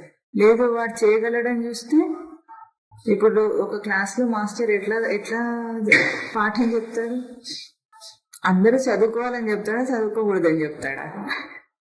అందరూ పాస్ అయ్యే వాళ్ళుగానే అతను చూస్తాడు. వాడు ఫెయిల్ అవుతాడని ఆ తర్వాత సంగతి. కానీ పాఠం చెప్పేటప్పుడు ఎట్లా చెప్తాడు? అందరూ అందుకోవాలి, వాళ్ళందరూ పాస్ కావాలి. వీడు చేయగలడు చేయలేడు అని ఆలోచించి చెప్పాడు, అందరూ అందుకునేలాగా దాన్ని అందిస్తాడు. ఇది ఎట్లా ఉందో సృష్టి కూడా అట్లా చేస్తుంది. ఇప్పుడు అందరూ మంచివాళ్ళ చెడ్డవాళ్ళ అంటే నీ గ్రహింపు ఎట్లా ఉంది? నువ్వు భేదభావంతో చూస్తే భేదం కనిపిస్తుంది, నువ్వు సమదృష్టితో చూస్తే సమత్వం కనిపిస్తుంది. ఇప్పుడు లోకాన్ని చూసే తీరంతా మారిపోతుంది ఒక ఉత్తమ సాధకుడికి. లోకంలో ఇన్ని భేదభావాలన్నీ వ్యావహారిక భేదభావాలు మనం కల్పించుకున్నాం. కానీ ఎప్పుడైతే తన ఎదుగుదలతో పోల్చుకొని లోకాన్ని చూస్తున్నాడో అంతా ఎదిగే స్వరూపమే కనిపిస్తుంది. లోకంలో ఏవి కష్టాలు లేవు, సుఖాలు లేవు, ఏవి లేవు. ఇవన్నీ నీ గ్రహింపు రూపాలే. మెరికలు లేవు. మెరిక ఎట్లా వస్తుంది? ఉన్నదాన్ని చూడలేక లేనిదాన్ని చూస్తే వస్తుంది. మనం ఏం చూస్తున్నాం? ఉన్న తన సత్యస్వరూపాన్నేమో చూడలేము, లేని జగత్తునేమో బాగా స్పష్టంగా పిక్చర్ రూపంలో మరీ చూస్తున్నాం, ఉన్నట్లుగా తోస్తుంది. ఇది కాదంటే ఒప్పుకునే పరిస్థితే లేదు ఇప్పుడు. సైంటిస్ట్ ఏం ఆలోచిస్తున్నాడు ఇప్పుడు? కాన్షియస్నెస్ గురించి ఆలోచిస్తున్నాడట, మ్యాటర్ గురించి ఆలోచిస్తున్నాడట. రెండు సమస్యలు ఉన్నాయి అతనికి ఇప్పుడు.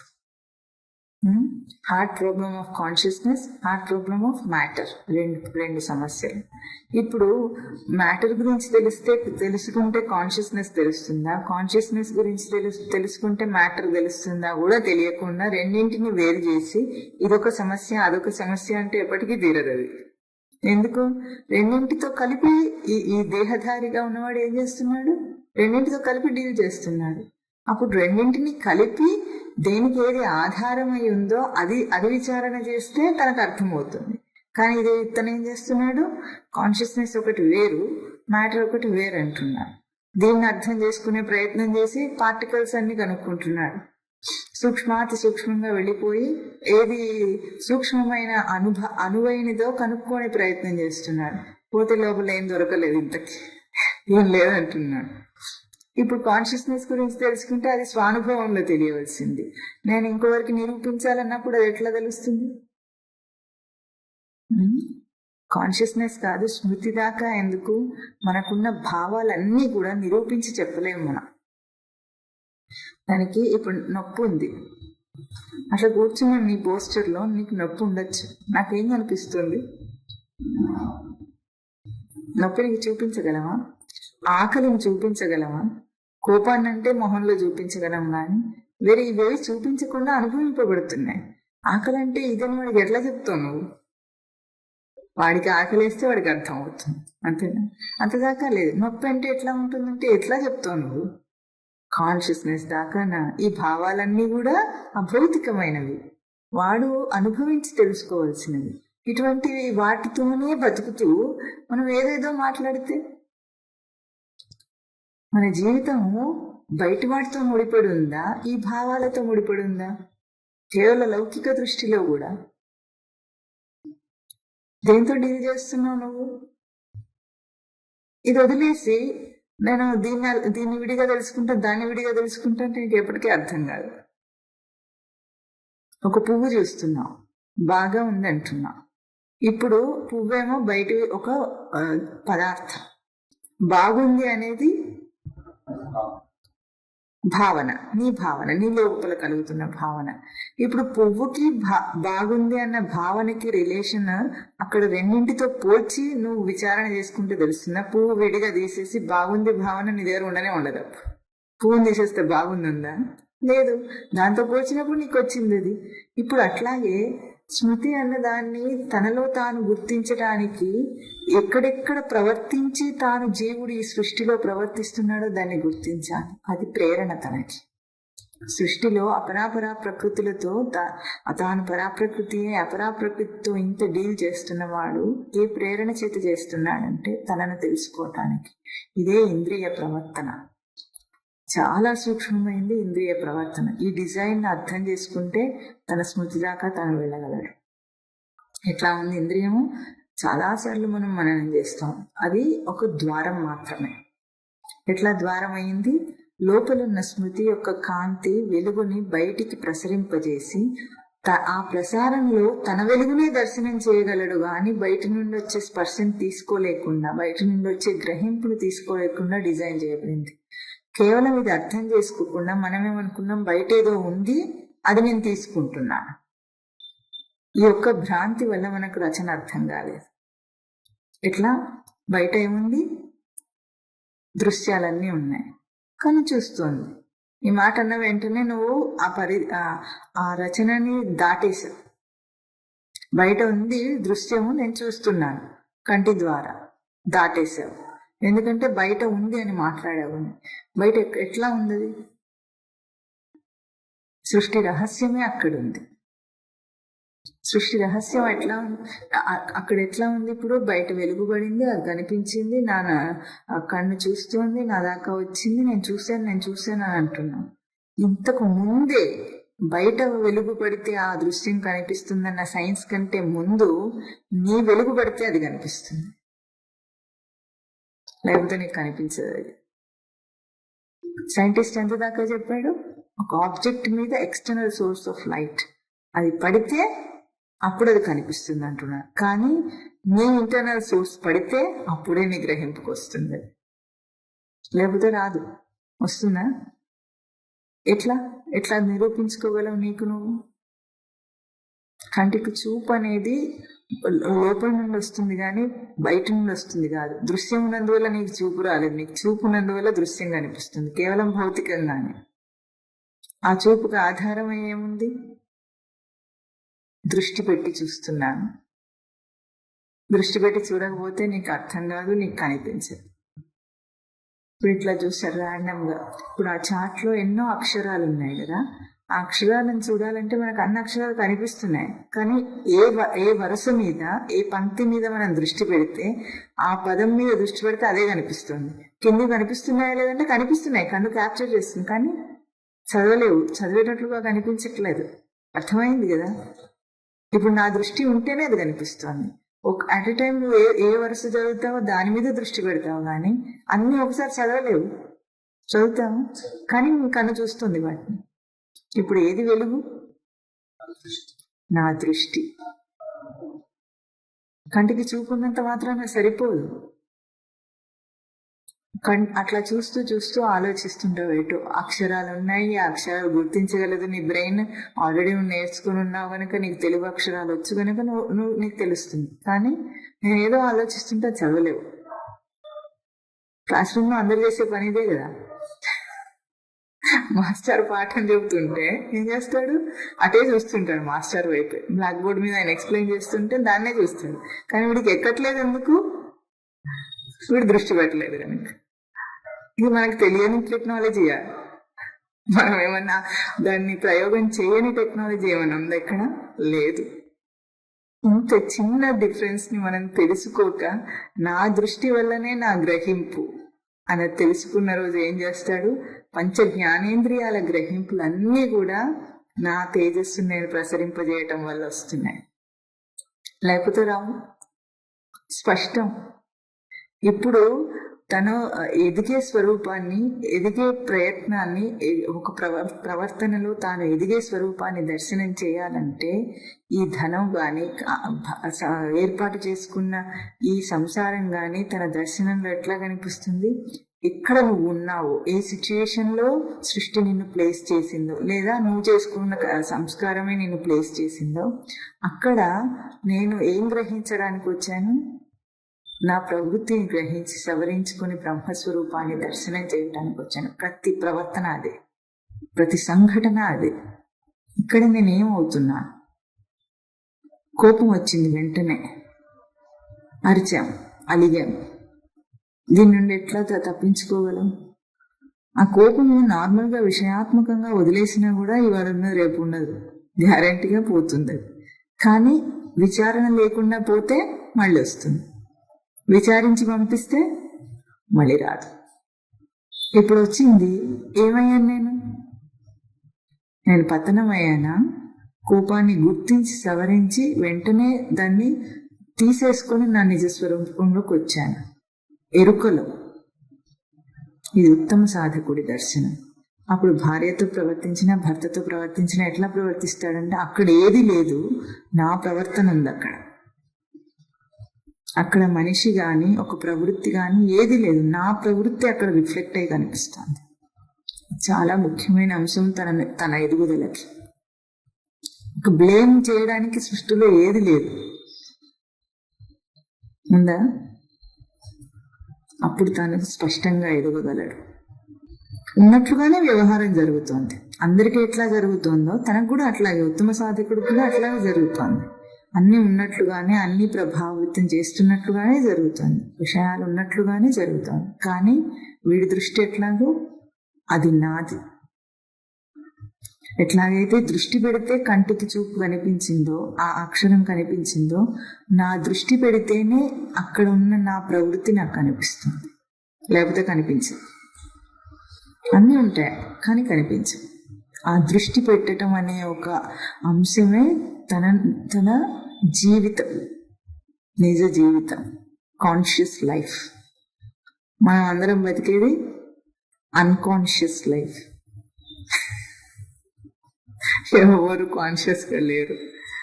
కాన్షియస్గా ఉండడం అంటే మేలుకొని ఉండడం కాదు, గుర్తింపులో ఉండటం లేదు. ఉత్తమ సాధకుడు దేన్ని చూసినా అట్లాగే చూస్తాడు. ధనం కానివ్వండి, సంసారం కానివ్వండి, సాధన కానివ్వండి, ఇంకేదైనా. ఇప్పుడు ఇక్కడ కిం తవ నాస్తి నియంత అని అడుగుతున్నారు. ప్రశ్న అడగడంలోనే అర్థం ఏమిటంటే నియంత్రించే ఒక అంశాన్ని ఎత్తి చూపించారు. నీకు ఎవడు అడిగేవాడు లేడా? పోయిన వారము ఒక పాటని, ఒక సినిమా పాటే కానీ దాంట్లో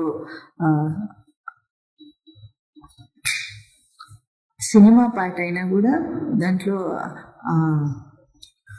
ఈ పదాలు ఎట్లా ఉన్నాయి, వాక్యాలు ఎట్లా ఉన్నాయో పోయిన వారం చెప్పుకున్నాం మనము.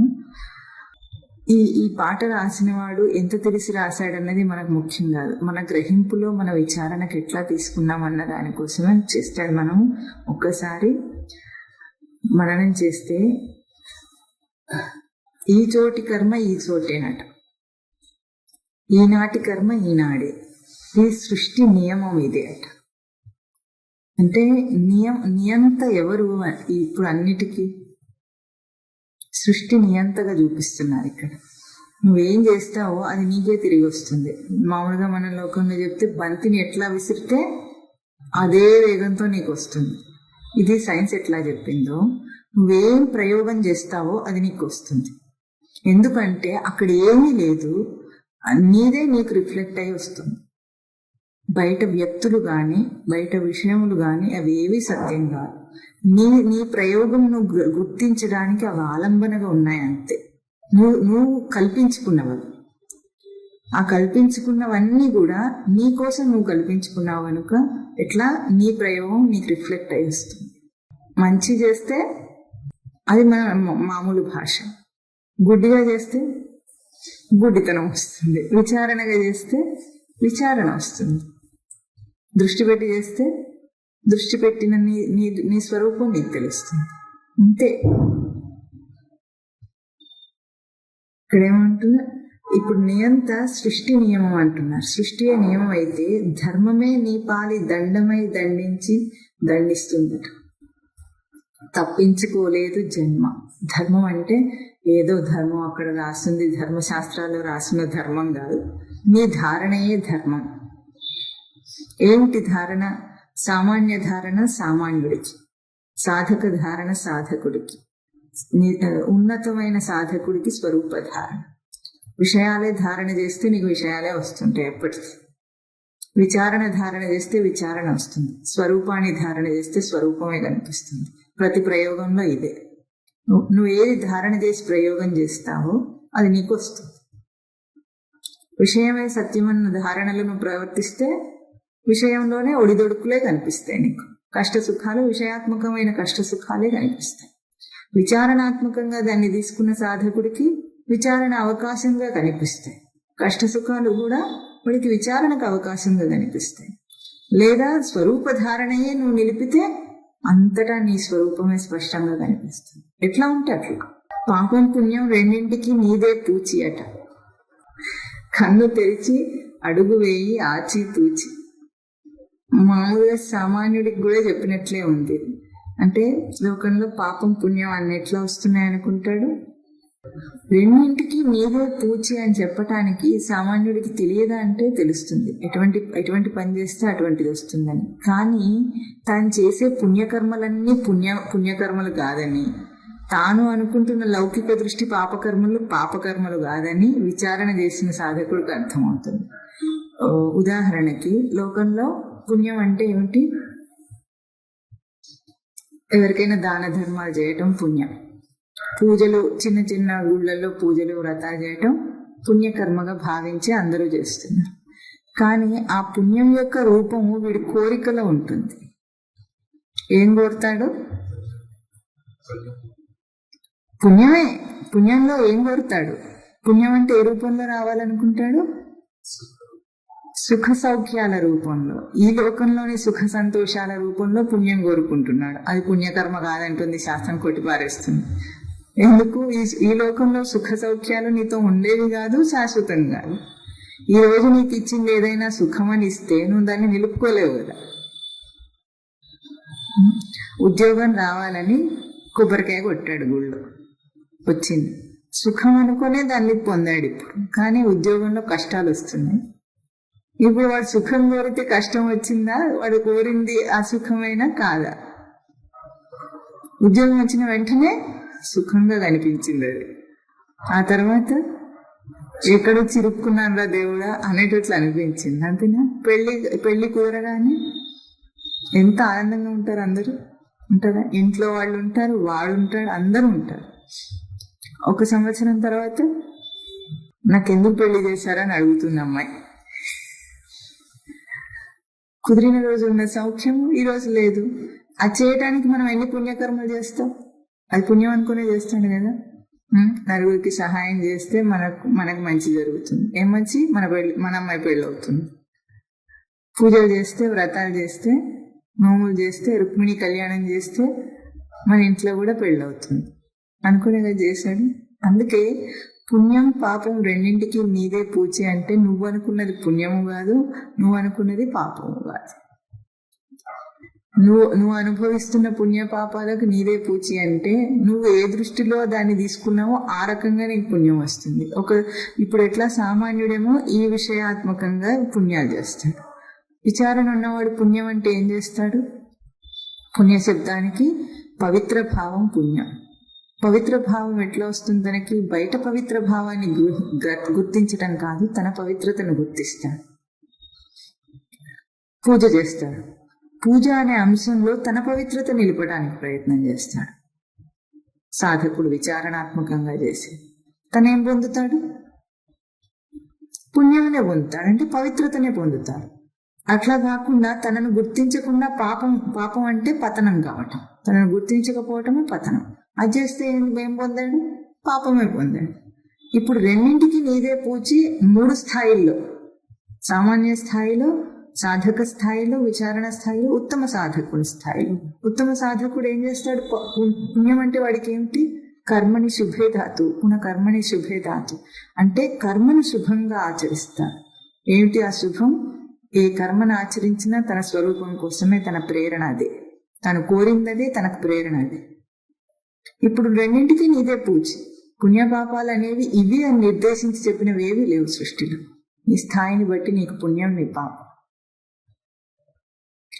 ఒక ఉత్తమ స్థాయి వాడికి లోకంలో ఏదైనా వస్తే వాడికి పుణ్యమా? వాడికి అట్లా ఏం ఉండదు. ఏదో అయ్యింది, ఉద్యోగం వచ్చిందంటే వచ్చిందంటే కానీ నా పుణ్యం వల్ల ఇది వచ్చింది అనుకోడు. పుణ్యం కొద్ది పురుషుడు అన్నట్లు వాడే. ఒక స్త్రీ ఎట్లా మురిసిపోతుంది అట్లా ఏం ఉండదు ఉత్తమ సాధకుడికి. ఎక్కడ నేను బుద్ధి తెచ్చుకోవాలో, ఎక్కడ విచారణ చేసుకోవాలో అక్కడ నేనున్నా, ఇంతే. వాడి దృష్టి వేరు. రెండింటికి నీదే పూజ. ఎట్లా గ్రహిస్తావో అది నీ దృష్టి. నీ స్థాయి నువ్వు పెంచుకో, ఎదుగు. ఏ కన్ను నేను చూడదనా నీ విచ్చలవిడి విడిసిపాటుట, ఏ చెయ్యి నేను ఆపదనా తప్పటడుగే నీ అలవాటు.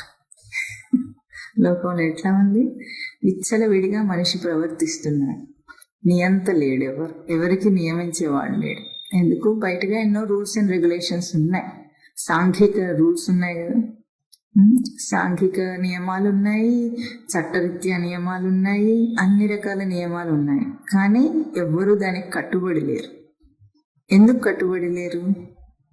ఇప్పుడు హెల్మెట్ పెట్టుకొని వెళ్ళటం ఎవరి కోసం? యాక్సిడెంట్ అయితే వీడి తల పగులుతుందా, ఇంకెవరైనా కానిస్టేబుల్ తల పగులుతుందా? వీడి కోసం. కానీ మన ప్రజలు ఎంత దాకా వచ్చారంటే ఇప్పుడు వాళ్ళని పట్టుకోవాలంటే ఎవరు చూడకపోతే వీడు పెట్టుకోకుండా వెళ్ళిపోతాడు. చూడాలంటే ఇప్పుడు సీసీ కెమెరాలు పెట్టాల్సి వచ్చి, అక్కడ లేవు కెమెరా అంటే వీడు విచ్చలవిడిగా ప్రవర్తిస్తాడు. పగిలేదు నీ బుర్ర అని చెప్పినా కూడా వాడికి అర్థం కాదు. దీన్ని కూడా ఒక అడ్వర్టైజ్మెంట్ గా తయారు చేసి చూపిస్తే గానీ వాడికి అర్థం కాదు. నువ్వు హెల్మెట్ పెట్టుకోకుండా బయటికి వెళ్తే యాక్సిడెంట్ అయితే నీ బుర్ర పగులుతుంది అని చూపించాల్సి వస్తుంది. అంటే వాడి బుర్రకి దట్టం కూడా లేదన్నమాట. ఇటువంటి ఎన్నో నియమాలని మనం అతిక్రమిస్తున్నాం. ఎందుకు? ఎవరు చూసేవాళ్ళు లేరు, నియంత లేరు కనుక. కానీ ఆ నియంత ఎవరు? తనకి తను కావాలి. సామాన్యుడికైతే సీసీ కెమెరాలు కావాలి, చట్టం కావాలి, వాడు చలాన్ వేస్తే అది కట్టాలి, అదేనా, ఇవన్నీ కావాలి. ఇవి వాడికి నియంత. విచారణ చేసుకునే వాడికి ఇవి కావాలా? అది నా కోసం అని తెలిస్తే డాక్టర్ దగ్గరికి వెళ్ళిన రోగి మందు ఎందుకు వేసుకుంటాడు? ఎవడు వాడిని నియమించాడు? డాక్టర్ నియమించాడా, వాడే నియమించుకున్నాడా? డాక్టర్ రోజు పక్క నుండి కొడతాడా? 3 పూటలా వేసుకోవాల్సిన మందు వీడే వేసుకుంటాడా? ఎందుకు? అది వాడి బాధ్యతగా వాడు అనుకున్నాడు గనక. అది ఎట్లాగో విచారణ కోసం ఉన్నవాడు ఎట్లా చేస్తాడు? తన విచారణతో గ్రహింపును మార్చుకుంటాడు. ఎవ్వరు నియమించి అక్కర్లేదు. విచ్చలవిడి ప్రవర్తనకు కారణం ఏమిటంటే తనకు తాను నియంత కాకపోవటం. ఎవడు చూడట్లేదంటే మన ప్రవర్తన వేరు. ఎక్కడ దేవుడు లేడనుకుంటే ఏం ప్రవర్తన చేస్తాం మనం? ఇష్టం వచ్చినట్టు చేసేస్తాం. పక్కన ఎవరైనా ఉంటే నియంత. పక్కన ఎవరైనా ఉంటే నియంత అనుకునేవాడు అధముడు. తన కోసం తాను ఆచరించేవాడు ఉత్తముడు. అదృశ్య దృష్టిగా సకల సృష్టిని నువ్వు గమనిస్తున్నది లెక్కగట్టి. చాలా మంచి వాక్యం. మొత్తంలో ఇది మంచి వాక్యం. సృష్టి ఎక్కడో ఉండి నేను చూడటం లేదు. ఎట్లా ఉంది? అదృశ్య దృష్టిగా సకల సృష్టి నేను చూస్తుందట. సకల సృష్టి అంటే ఎవరెవరో ఎక్కడెక్కడో అంతటా దేవుడు నిండి చూస్తున్నాడని అర్థం కాదు. నీ స్వరూపమే రిఫ్లెక్ట్ అయి నీకు అన్నిటి నుండి రిఫ్లెక్ట్ అయి వస్తుంది కనుక ఆ అదృశ్య సృష్టి నువ్వే. మన చుట్టూ ఉన్న అన్ని కూడా మన ప్రవర్తన అక్కడికి వెళ్ళి రిఫ్లెక్ట్ అయ్యి మనకు గ్రహింపుగా వస్తుంది. ఇంకొకటి ఏది లేదన్న సత్యం గుర్తించి, అంటే ఇప్పుడు ఒక మాట అన్నాం, వాడు మనం తిడతాడు. ఇది లౌకికంగా ఉపమానం. ఇప్పుడు నువ్వు అన్న మాట స్టైల్ని బట్టి వాడి రియాక్షన్ ఉంటుంది, అంతేనా? అది గట్టిగా అదిలించి చెప్తే వాడు అలిగి కూర్చుంటాడు, ఇది రియాక్షన్. నెమ్మదిగా చెప్తే వాడు ఆలోచించి మారుతాడు. ఇంకా ఇంకా ఉన్నతంగా ఏమిటి వాడు మారాలంటే నువ్వు సరిగ్గా చేసి చూపిస్తే వాడు మారిపోతాడు, అంతే, ఇంకేం చెప్పక్కర్లేదు అక్కడ. ఇది ఇంకా ఉన్నతమైంది. ఇప్పుడు ఈ మూడింటిలో కూడా తన ప్రవర్తనతోనే బయటిది ఆధారపడింది. కానీ మనం ఏమనుకుంటున్నాం, వాడు అని ఇంకొక అంశం మీద ప్రయోగం చేస్తున్నాం. కానీ అది సత్యం కాదు. తనకే తాను ప్రయోగం చేసుకుంటున్నాడు దీన్ని. కోపం వచ్చి అదిలించినప్పుడు తననే అదిలించుకుంటున్నాడు.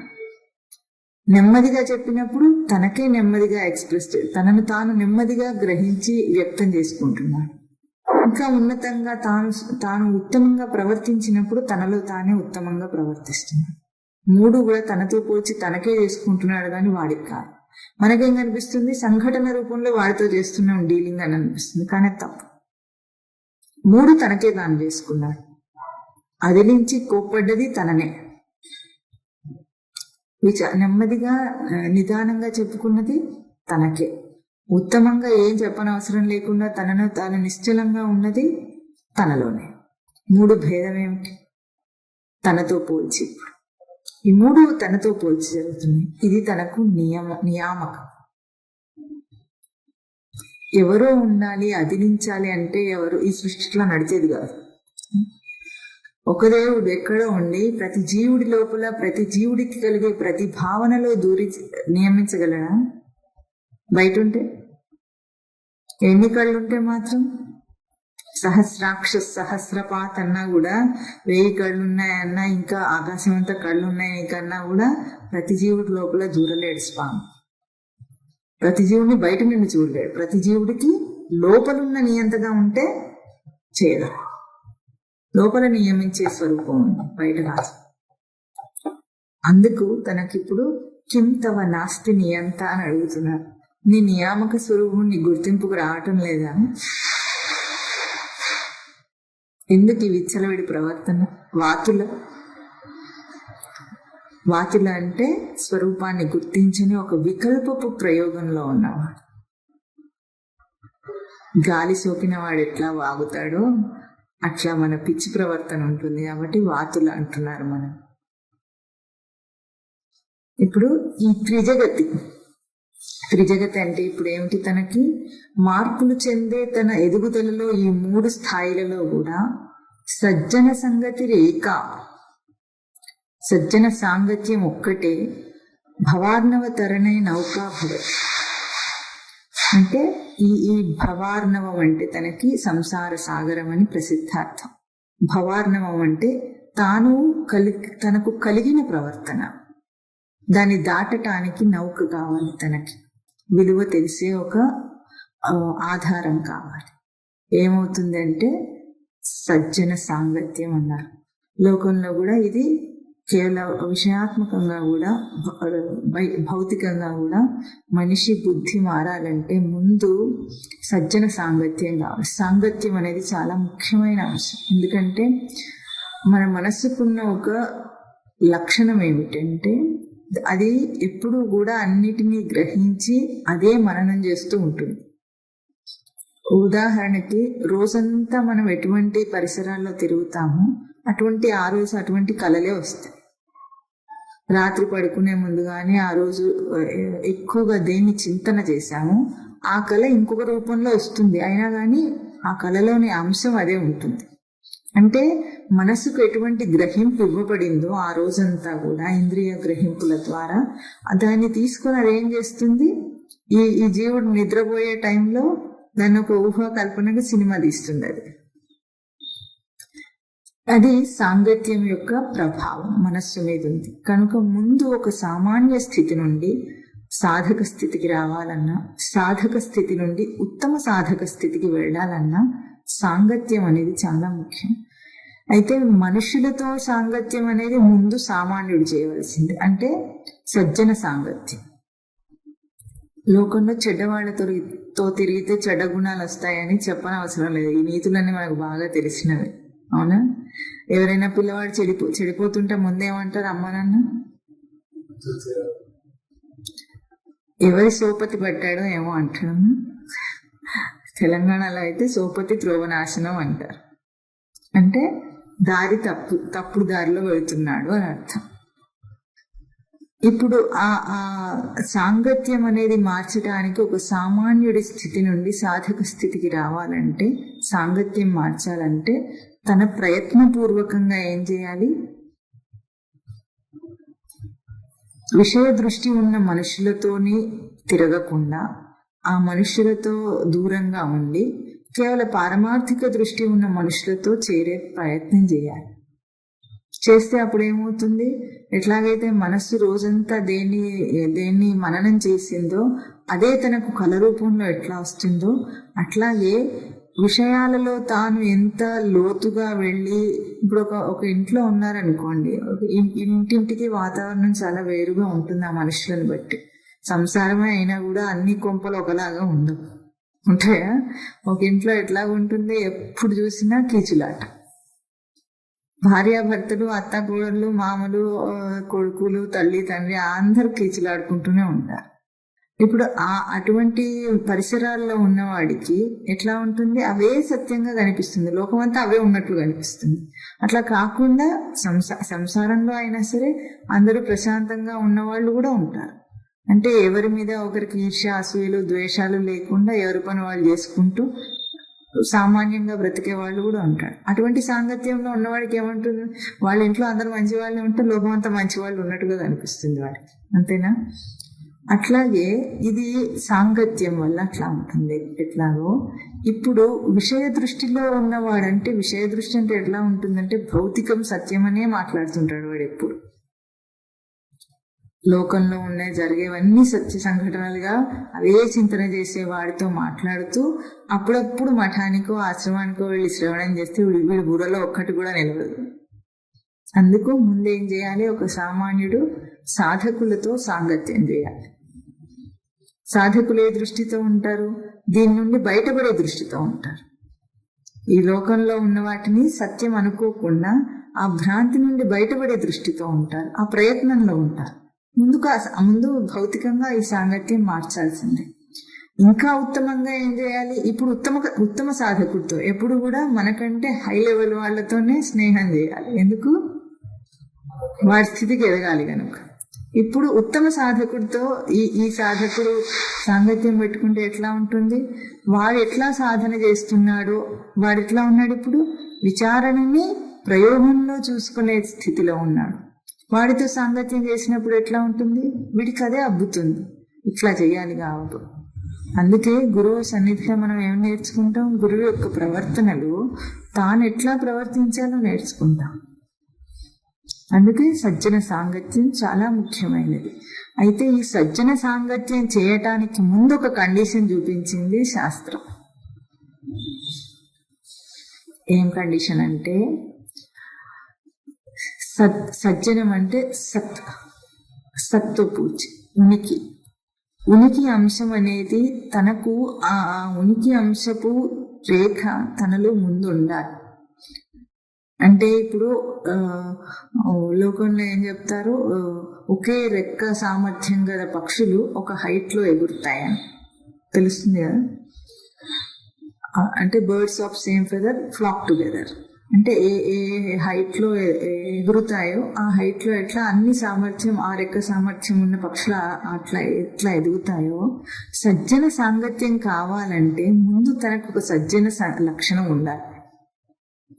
అస్సలు లేకుండా, సజ్జన లక్షణం నీకు లేకుండా సాంగత్యం దొరకదు. తనలోని సజ్జన లక్షణాన్ని తాను చైతన్యవంతం చేసుకుంటే అటువంటి స్థితిలో నువ్వు వెళ్ళిపోతావు. ప్రయత్నం ఏమిటి? నేను వెళ్ళి అక్కడ ఉండాలన్న ప్రయత్నం కాదు. నీ లోపలి ఆ సజ్జన లక్షణాన్ని, అంటే సజ్జన లక్షణం విషయ దృష్టి లేని లక్షణాన్ని ముందు నువ్వు చైతన్యవంతం చేసుకో. భౌతిక దృష్టి సత్యం అనే దాన్ని తీసేసుకొని కేవలం పారమార్థిక దృష్టిలో ఉంటే సృష్టిలో ఎక్కడెక్కడ ఎవరెవరిని ఎట్లా అమర్చాలో సృష్టి అది డిజైన్ చేసింది. నీ ప్రయత్నం లేకుండానే అవుతుంది. అయితే తన ప్రయత్నం తనను గుర్తించడానికి, తనలో మార్పు చేసుకోవడానికి. తను మారిపోతే తన సాంగత్యం మారిపోతుంది. సాంగత్యం మారితే తను మారుతాడు. ముందేది? రెండు అట్ ఎ టైం, రెండు చేయాలి. తనను మార్చుకుంటూ సాంగత్యాన్ని మార్చాలి. సాంగత్యం మారుతూ ఉంటుందంటే తనలో మార్పు వస్తూ ఉంటుంది. ఈ రెండు కూడా ఒకేసారి జరుగుతాయి. అయితే నేను మాత్రం ఇట్లా విషయ దృష్టితోనే ఉంటాను, వాళ్ళ మధ్యలో వెళ్ళి కూర్చుంటానంటే నువ్వు మారిన వాడివి కాదు, సాంగత్యము కాదు. అందుకే ముందు తనలో సజ్జన లక్షణంతో సాంగత్యము, ఆ తర్వాత బయట సజ్జనులతో సాంగత్యం. ఇది ఎప్పుడు దీన్నే మొట్టమొదటి శుభేచ్ఛ అని చూపించింది శాస్త్రం. తనకు శుభేచ్ఛ కలగాలి. శుభేచ్ఛ అంటే ఈ సంసారాన్ని దాటాలనే కోరిక, ఈ భ్రాంతిని విడిచిపెట్టాలనే కోరిక ఎప్పుడు కలుగుతుందో అటువంటి పరిసరాలని తానే కల్పించుకొని అటువంటి సాంగత్యంలోకి తానే వెళ్ళిపోతాడు. లోకంలో మనం అనుకుంటాం కానీ విషయాలన్నిట్లో ప్రవర్తించే మనిషి తనకు తగిన వాటిని ఎంచుకోవడంలో సిద్ధహస్తుడు. కానీ మనమేమనుకుంటాము, నా భార్య నాకు తగింది లేదు, అసలు మ్యాచ్ కుదరనే లేదనుకుంటాం. అవునా?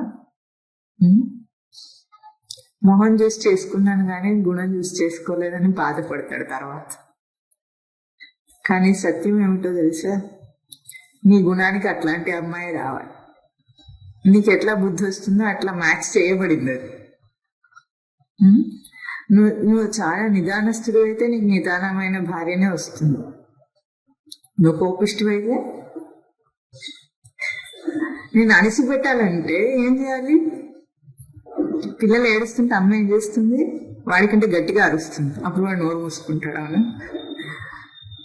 ఇట్లా ఎటువంటి వాడికి అట్లా అమ్మ ఎట్లా చేస్తుంది, ఎట్లా చెప్తే వింటాడో ఆమెకు బాగా తెలుసు, ఎట్లా అదిలించాలో తెలుసు. ఒక మాట చెప్తే వినేవాడైతే మాట చెప్తుంది. లేదు వీడు అరిస్తేనే వింటాడంటే అరుస్తుంది, వీడు కొడితేనే వింటాడంటే కొడుతుంది. ఈ అమ్మకే ఇంత తెలివి ఉంటే సృష్టికి ఎంత తెలివి ఉంటుంది? అంతే. అందుకని ముందు తనలో చిన్న మార్పు చేసుకుంటే, శుభేచ్ఛ కలిగితే ఆ శుభేచ్ఛ నిన్ను డ్రైవ్ చేస్తుంది. ఎటువంటి సాంగత్యం రావాలి.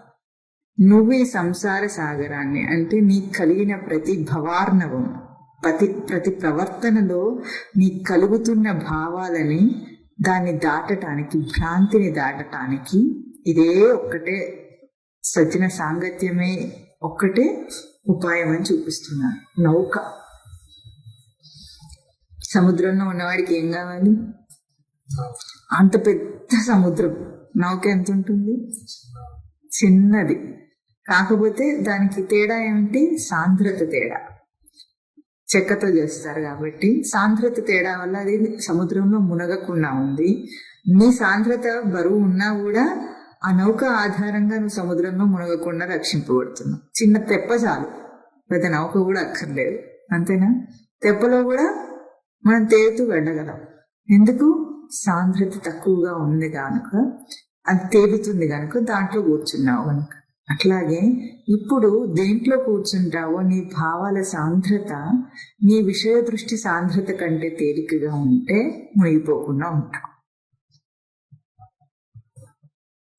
దేని సాంద్రత ఎక్కువ ఉంటుంది మునిగిపోతుంది, అంతేనా? నీళ్ళలో మనకు బాగా తెలిసిన సూత్రాలు ఇవన్నీ, సైన్స్లో నేర్చేసుకున్నాము, యుక్తితో బాగా అర్థమవుతాయి. కానీ ఈ విషయంలో మునిగిపోతున్నాం అంటే అర్థం ఏమిటి? బరువు ఎక్కువ అయిపోయింది. అప్పుడు ఏం చేయాలి? నౌక కావాలి నీకు, తేలే నౌక కావాలి. ఆ నౌకయే శాస్త్రము, గురువు, సాంగత్యం. ఈ మూడు నిన్ను రక్షిస్తాయి. సజ్జన సాంగత్యం ఒక్కటే నిన్ను రక్షించగలిగింది. ఎందుకు? నీ సొంత భావాలు నిన్ను ముంచేస్తున్నాయి. నీ సొంత భావం నిన్ను తేల్చేదాకా, అంటే నువ్వు ఆ స్థితికి వచ్చేదాకా నువ్వేం చేయాలి? తెప్ప ఆధారం తీసుకుంటావు, నౌక ఆధారం తీసుకుంటావు. తర్వాత నీకు స్విమ్మింగ్ వస్తే ఏం చేస్తావు? నువ్వే ఈత కొడుతూ తేలిపోతావు. సాంద్రత ఎంతున్నా కూడా నువ్వు ఈత కొట్టినంతసేపు మునగవు. ఈత నేర్చుకునేదాకా ఆధారం కావాలి.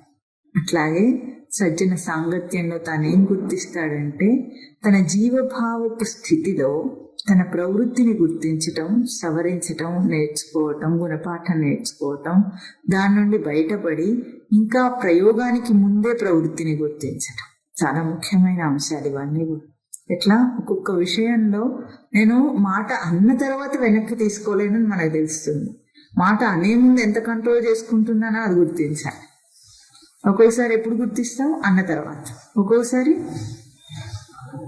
అనకు ముందే మనకు అనిపిస్తుంది ఈ మాట అనకపోతేనే మంచిదేమో అని. అవునా? అంటే ఈ తేడా ఎట్లా గుర్తిస్తున్నాం మనం? ఆ తేడా మాట అనటంలో, అనకపోవటంలో కాదు, తనని నిలుపుకోవటంలో, పారేసుకోవటంలో. అంటే నియంత్రణ. తనని తాను నియమించుకోగలిగితే ఒక పుసుకుని ఒక మాట అనడు, ఎవరినైనా హర్ట్ చేయాలని అనడు. లేదా ఎట్లా ఉంటుంది? వాడి ప్రవృత్తి వేగం అను అంటుంది లోపల, అనేస్తాడు. ఆ మాట వాడిని గుచ్చుతుందని తెలిసినా అంటాడు. అంటే వీడికి వచ్చింది ఏముంది అక్కడ? విషయంలో ఏం రాదు, వీడి తృప్తి అంతే. వీడి ప్రవృత్తిని ప్రయోగం చేశానన్న తృప్తి. అట్లా కాకుండా ఎట్లా నియంత్రించుకుంటామో అట్లాగే విచారణాత్మక జీవితానికి ఇటువంటి అభ్యాసం కావాలి. ప్రతిదాన్ని విచారణ చేయగలిగే ఒక నియంత్రణ తనకు ఉండాలి. మనం ఏం చేస్తాం? అన్నిటిని దాటేస్తాం. 24 గంటల జీవితం మనకి. ఒక రోజుకి జీవితంలో 24 గంటలు ఇచ్చారు, మనం కల్పించుకున్నది అయినా కూడా మన టైం. ఆ 24 గంటల్లో ఎన్ని ప్రవర్తనలను నువ్వు గుర్తించి నిలుపగలిగే ప్రవర్తనలుగా ఉన్నాయి, ఎన్ని దాటేస్తున్నావు? రోజు లెక్క పెట్టుకో. ఒకటన్నా ఉంటే చాలా ఎక్కువ. అది మంచి సాధకుడు వాడు. ఆ ఒక్కటి కూడా ఉండదు, అన్ని దాటటమే. మనకి ఎన్ని అనుభవాలు వస్తుంటే ఒక 24 గంటలు చెప్పండి. ఎంతో మనుషులతో, ఎంతో మందితో మాట్లాడుతుంటాం. అవునా? మనకు ఆకలేస్తుంది, నొప్పులు వస్తాయి, ఇవన్నీ వస్తుంటాయా? ఇవన్నీ మనకు అవకాశాలు. ఎన్నిట్లో నువ్వు ఎంత విచారణ చేసి నిలుపుకున్నావు? నిన్ను నువ్వు గుర్తించటానికి ఎన్ని ప్రవర్తనలు నీకు అవకాశంగా మిగిలిన ఎన్నిటిని వదిలేసావు? నిజానికి చెప్పాలంటే తన దేహం కదిలిస్తే తనకు అవకాశం. ప్రతి కదలిక, అంత కదలికలు చూసుకునే అంత నియంత్రించుకునే అంత స్థిమితత్వం తనకు, స్థిరత్వం లేదు కనుక కొన్ని ఒక విషయంగా నైనా తీసుకు ఆకలేస్తుంది అంటే ఏమైంది, నొప్పి వచ్చింది అంటే ఏమైంది, కోపం వచ్చింది అంటే ఏమైంది,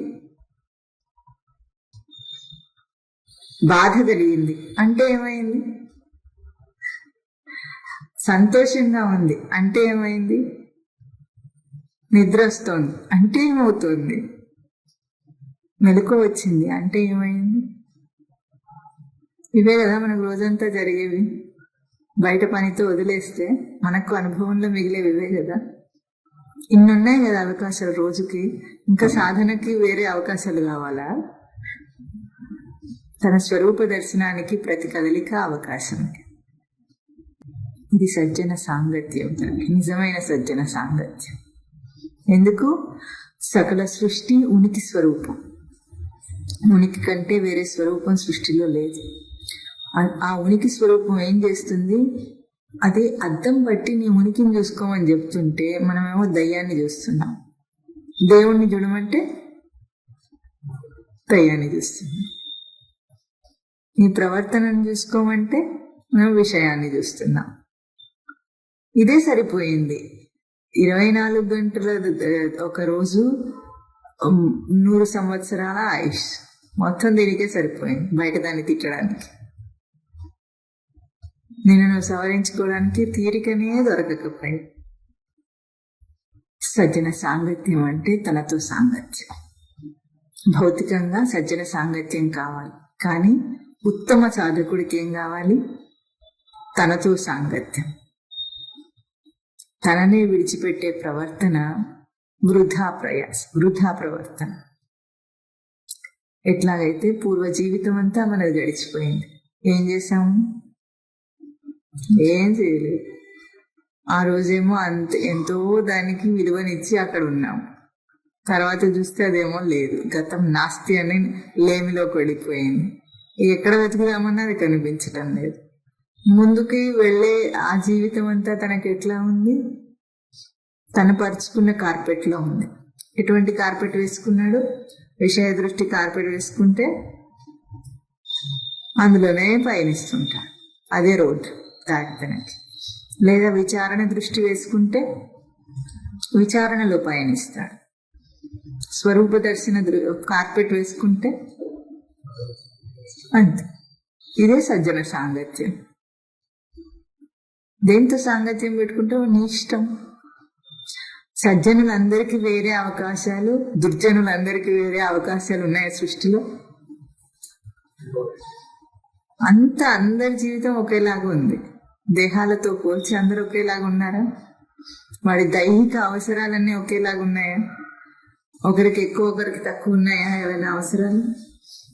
ఏదైనా రోగాలతో పోలిస్తే కొన్ని తేడాలు ఉంటాయేమో కానీ ఇప్పుడు లో బీపీ పేషెంట్కి ఏం కావాలి? ఉప్పు ఎక్కువ వేసిన తిండి కావాలి. హై బీపీ పేషెంట్కి ఏం కావాలి? ఉప్పు తక్కువ వేసినవి. కేవలం విషయాత్మక దృష్టిలో ఎటువంటి తేడాలు ఉంటాయి కానీ జీవులకు ఇచ్చే అవకాశంలో, సృష్టి ఇచ్చే అవకాశంలో ఇటువంటి భేదాలు ఉన్నాయా? లేవు. ప్రతి ప్రవర్తన అందరికీ సమానమైన అవకాశం. ఇది సజ్జనం. తనకి అవకాశాన్ని గుర్తించడమే సత్సాంగత్యం. తనకి దేవుణ్ణి గుర్తించడానికి, స్వరూపాన్ని గుర్తించడానికి ఒక లోకాన్ని సృష్టించి ఆ లోకంలో నేను బతికి ఇప్పుడు ప్రవర్తిస్తా అంటే నీకు అది ఎప్పటికీ కాదు. నువ్వు ఉన్న ఈ లోకంలోనే చావాలి. నువ్వు లోకం అంటే లోకు దర్శనే ధాతు. నువ్వేం చూస్తున్నావో అది లోకం. లోకం అంటే ఈ మనుషులు, ఆ ట్రాఫిక్, ఈ వెహికల్స్, ఇది కాదు లోకం అంటే. ఈ బిల్డింగ్స్, ఇవి కాదు లోకం అంటే. లోకం ఏంటి? నీ దృష్టిలో ఏది ఉందో అది లోకం. నువ్వేం చూస్తున్నావు? నీ కంటి నుండి ఏది ప్రొజెక్ట్ అయితే అది చూస్తున్నావు. నీ కంటికి నువ్వు కన్ను ద్వారా ఏం క్యాప్చర్ చేయటం లేదు. నువ్వేం కావాలనుకుంటే అది చూస్తున్నావు. వార్తలు చూస్తున్నావు అనుకోండి, ఏం కనిపిస్తే? ఒక్కటైనా మంచి మాట ఉంటుందా? నోరు విప్పితే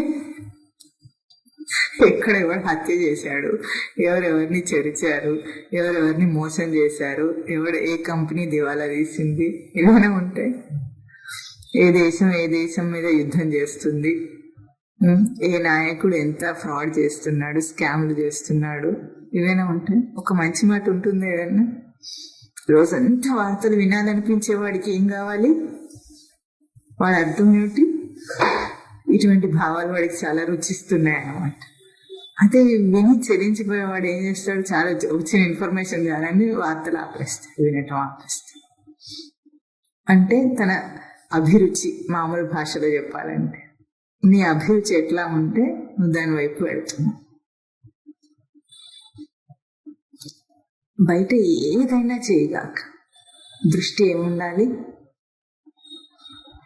నీ మీద దృష్టి. తన మీద తనకుండే దృష్టియే భజ గోవిందం అని మొట్టమొదటి రోజు నుండి మననం చేస్తున్నాం. భజన చేయటం అంటే భజ సేవాయం ధాతు, సేవ చేయటం. గోవిందుని భజన చేయటం అంటే తనను నిలపటం. అక్కడ నిలిపి కేవలం బయట భజన చేయగాక, గోవింద హరి గోవింద గోకులనందన గోవింద అని భజన చేయగాక, నువ్వు ఉండి చెయ్యి. నోరు కాదు చేయాల్సింది, నోటికి ఏముంది, ఆర్డర్ ఇస్తే చేస్తుంది, మెకానికల్గా చేస్తుందా, టేప్ రికార్డ్ నొక్కినట్టు చేస్తుంది. అట్లా కాదు, నువ్వు వండి నిలిచి చెయ్యి. పూజ చేస్తావా, చెయ్యి. నువ్వు వండి నిలిచి చెయ్యి, నీ అంశం నిలిపి చెయ్యి.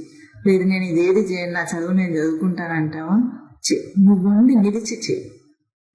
నువ్వేం చేస్తున్నా సరే బీ కాన్షియస్ ఆఫ్ యువర్ సెల్ఫ్. వాటిని గుర్తించడం కాదు, నిన్ను నిలుపు. ఇంతకంటే సజ్జన సాంగత్యం ఇంకోటి లేదు.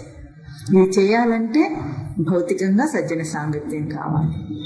ఆ తరువాత తనకు ఉత్తమ సాధక స్థితిలో సజ్జన సాంగత్యం ఏమిటి, తనతో నిలిచి ఉండటం, తనతో సాంగత్యం. జీవుడికి బ్రహ్మస్వరూపంతో సాంగత్యం. ఇది మనం చేయటం లేదా అంటే ప్రతి ప్రవర్తనలో చేస్తున్నాం. మనం ప్రతిసారి ఏం చేస్తామంటే అన్నిటినీ పట్టుకుని ఎందుకు విడిచేస్తాం, విడవటమే పనిలాగా ఎందుకు చేస్తున్నాం. గుర్తించండి, మనం అన్నిటినీ పట్టుకుని ఎందుకు విడిచేస్తున్నాం. ఎట్లా తెలుస్తోంది మనకి, గుర్తింపు లేదు కదా, అయినా కానీ విడిచేస్తున్నాడు. విచారణ లేనివాడు విడిచేస్తున్నాడు, విచారణ ఉన్నవాడు విడిచేస్తున్నాడు. ఇక్కడ ఏం చేస్తున్నాడు, ఇక్కడ వస్తుంది ఆ ప్రశ్నకు సమాధానం. కేన ఈషితం కేన ప్రేషితం. తనను కోరాడు కాబట్టి దాన్ని విడిచేస్తున్నాడు. అది కోరినప్పుడు ఎట్లా కోరాడు, తన కోసం కోరాడు. అది వచ్చినప్పుడు తనని పొందింపజేయలేదు, అది వదిలేస్తున్నాడు. ప్రేరేపణ తనను పొందడం కోసం. అది పొందితే తనను పొందుతాను అనుకున్నాడు, అది పొందాడు, తనను పొందలేదు, వదిలేశాడు. విచారణ లేకపోయినా ఇది చేస్తున్నాడు వాడు, as per design, as per law of the nature. సృష్టి నియామకంలో తన దాకా తీసుకుంటాడు, ఇదేదో నాకు సూటబుల్ కాదన్నట్టు వదిలేస్తున్నాడు. అన్నింటినీ వదిలేసాడా లేదా, ఏదైనా నీ దగ్గర ఇప్పుడు ఉంటే అది నీ స్వరూపమే, ఇంకేం లేదు. ప్రతిదాన్ని వదిలేశాడు నీతో పోల్చుకొని. తెలియకుండా చేస్తున్నాను. ఎంత ఆశ్చర్యకరమైన విషయం ఇది. తెలియకుండా అందరు సృష్టి నియమాన్ని ఫాలో అవుతున్నారు. అవునన్నా కాదన్నా, నువ్వు ఒప్పుకున్నా ఒప్పుకోకపోయినా, నువ్వు నాస్తికుడివైనా ఆస్తికుడివైనా సృష్టి నియమాన్ని అతిక్రమించి ఎవరు ప్రవర్తించటం లేదు కదా. ఆకలి ఆస్తికుడికి ఉంటుందా, నాస్తికుడికి ఉంటుందా? ఇద్దరికి ఉంటుంది. ఆకలి దేనికోసం ఉంటుంది, ఆకలి రూపం ఏమిటి, దేహానికి తిండిని కోరుతుంది.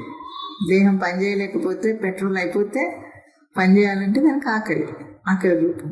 ఇప్పుడు నేను ఆకలిని చూసేదాకా నేను తినను అంటే వాడు ఎప్పటికైనా ఎట్లా చూస్తాడు అని. ఆకలిని నాకు చూపించు అంటే భౌతికంగా కనిపిస్తుంది, అది నిరూపించు.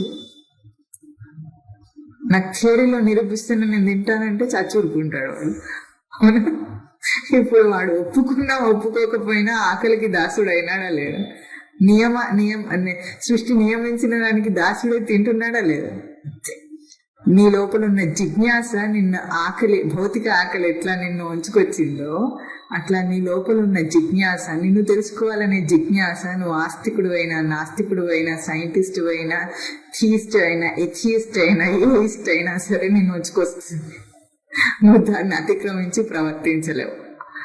నీ కల్ట్ ఏదైనా సరే, నువ్వు అద్వైతివైనా, విశిష్టాద్వైతివైనా, ద్వైతివైనా, శాక్తేయుడు అయినా, లేదా క్రిస్టియన్ అయినా, ముస్లిం అయినా, బుద్ధిస్ట్ అయినా, జైన్ అయినా, ఏదైనా నిన్ను సృష్టి నియమించింది, సృష్టి రచన నిన్ను ఉంచుకొస్తుంది. ఇవన్నీ మనం కల్పించుకున్నవి. నీ కులం ఏదైనా, మా కులంలో ఇట్లాగే బతకాలి అని అనుకుంటే నీ ఆకలిని, నువ్వు మా కులం వాళ్ళు ఇట్లాగే ఉంది, ఆకలి ఉందా, అక్కడికి తేడా ఉందా? లేదు. అట్లాగే నీ లోపల నిన్ను తెలుసుకునే జిజ్ఞాసకి ఇవన్నీ భేదాలు లేవు. ప్రతి ఒక్కరికి ఒకటే అది. కుక్కకి, నక్కకి, పిల్లికి, పందికి అందరికి ఒకటే. ప్రతి మనిషికి ఒకటే ఆ జిజ్ఞాస. ఆ జిజ్ఞాస దేన్ని అనుసరిస్తుంది? స్వరూపాన్ని అనుసరిస్తుంది. అది తనకు నియమించే నియామకం. దాంతో సాంగత్యం పెట్టుకో. నీ జిజ్ఞాసతో సాంగత్యం పెట్టుకుంటే ఉత్తమమైన సత్సాంగత్యం అది. అది నీకు నౌక. నీ జిజ్ఞాస నిన్ను ఈ సంసారంలో, అంటే నీకు కలుగుతున్న అన్ని ప్రవర్తనలలో మునిగిపోకుండా, అంటే మనం మునిగిపోవటం ఏంటి? అది సత్యం అన్నా మునిగిపోయావు. సత్యం అనగానే మునుగుతాడు. మళ్ళీ ఇంకో ప్రవర్తన వస్తుంది, ఇంకో అవకాశం వస్తుంది, మళ్ళీ సత్యం అంటాడు, మునిగిపోతాడు. అవకాశం పోయింది. నువ్వు మునగకుండా నిన్ను రక్షించేది నీ జిజ్ఞాస. దేన్ని కోరానో నీకు అర్థమైతే, బయట దాన్ని కోరలేదు, నన్ను కోరానని అర్థమైతే చూసుకుంటాడు. ఇందులో నేనున్నానా, ఇందులో నేనున్నానా. హనుమంతుడు ఎట్లాగూ పట్టాభిషేక సమయంలో ఏం చేశాడు? సీతాదేవి ఒక మణులున్న మాల ఇస్తే ఏం చేశాడు? ఒక్కొక్క మాలని కొరికి తుంపి అక్కడ వారిస్తుంటే ఆవిడేమనుకుంది? ఏం చేస్తున్నాడు ఈ పిచ్చికోతి అనుకుంది. ఏం చూశాడు? రాముడు ఉన్నాడా అని చూశాడు. అట్లాగే ప్రతి ప్రవర్తనలో నేనున్నానా అని చూడును. లేనా? నేను వదిలే. నేను లేకపోతే అన్నిటినీ వదిలేస్తా. నేనుంటే సేవ, గోవిందుణ్ణి భజన. కనుక సజ్జన సాంగత్యము 3 స్థాయిల్లో, విచారణ 3 స్థాయిల్లో.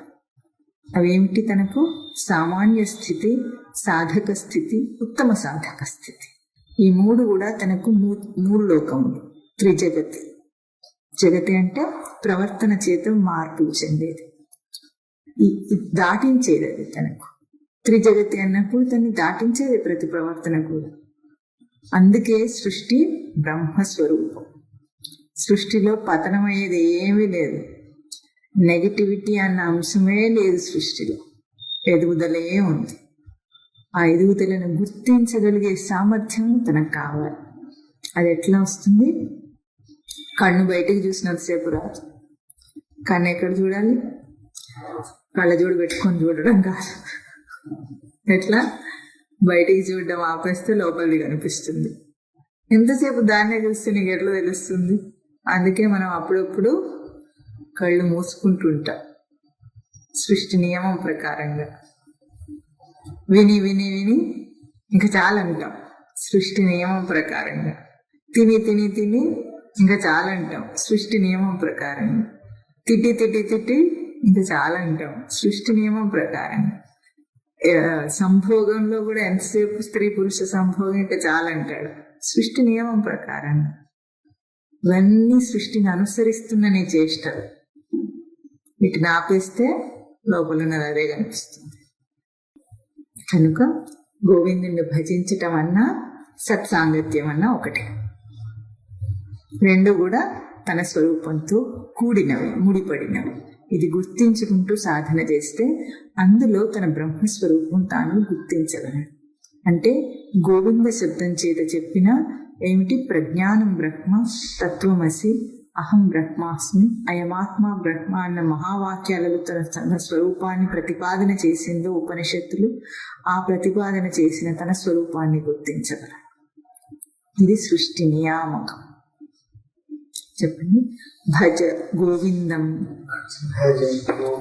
భజ గోవిందం భజ గోవిందం గోవిందం భజ మూఢమతే గోవిందం భజ మూఢమతే సంప్రాప్తే సన్నిహితే కాలే సంప్రాప్తే సన్నిహితే కాలే నహి నహి రక్షతి దుఃఖీకరణే నహి నహి రక్షతి కా తే కాంతా కాహే కాంత ధనగత చింతా హరితచిత వాతుల కిం తవ నాస్తి నియంత పాతు కిం తవ నాస్తి నియంత త్రిజగతి త్రిజగత్ సజ్జన సంగతి రేఖా సజ్జన సంగతి ఏక భవతి భవార్ణవతరణే నౌకా భగవాన్ అవతరణే నమః ఓం తత్ సత్.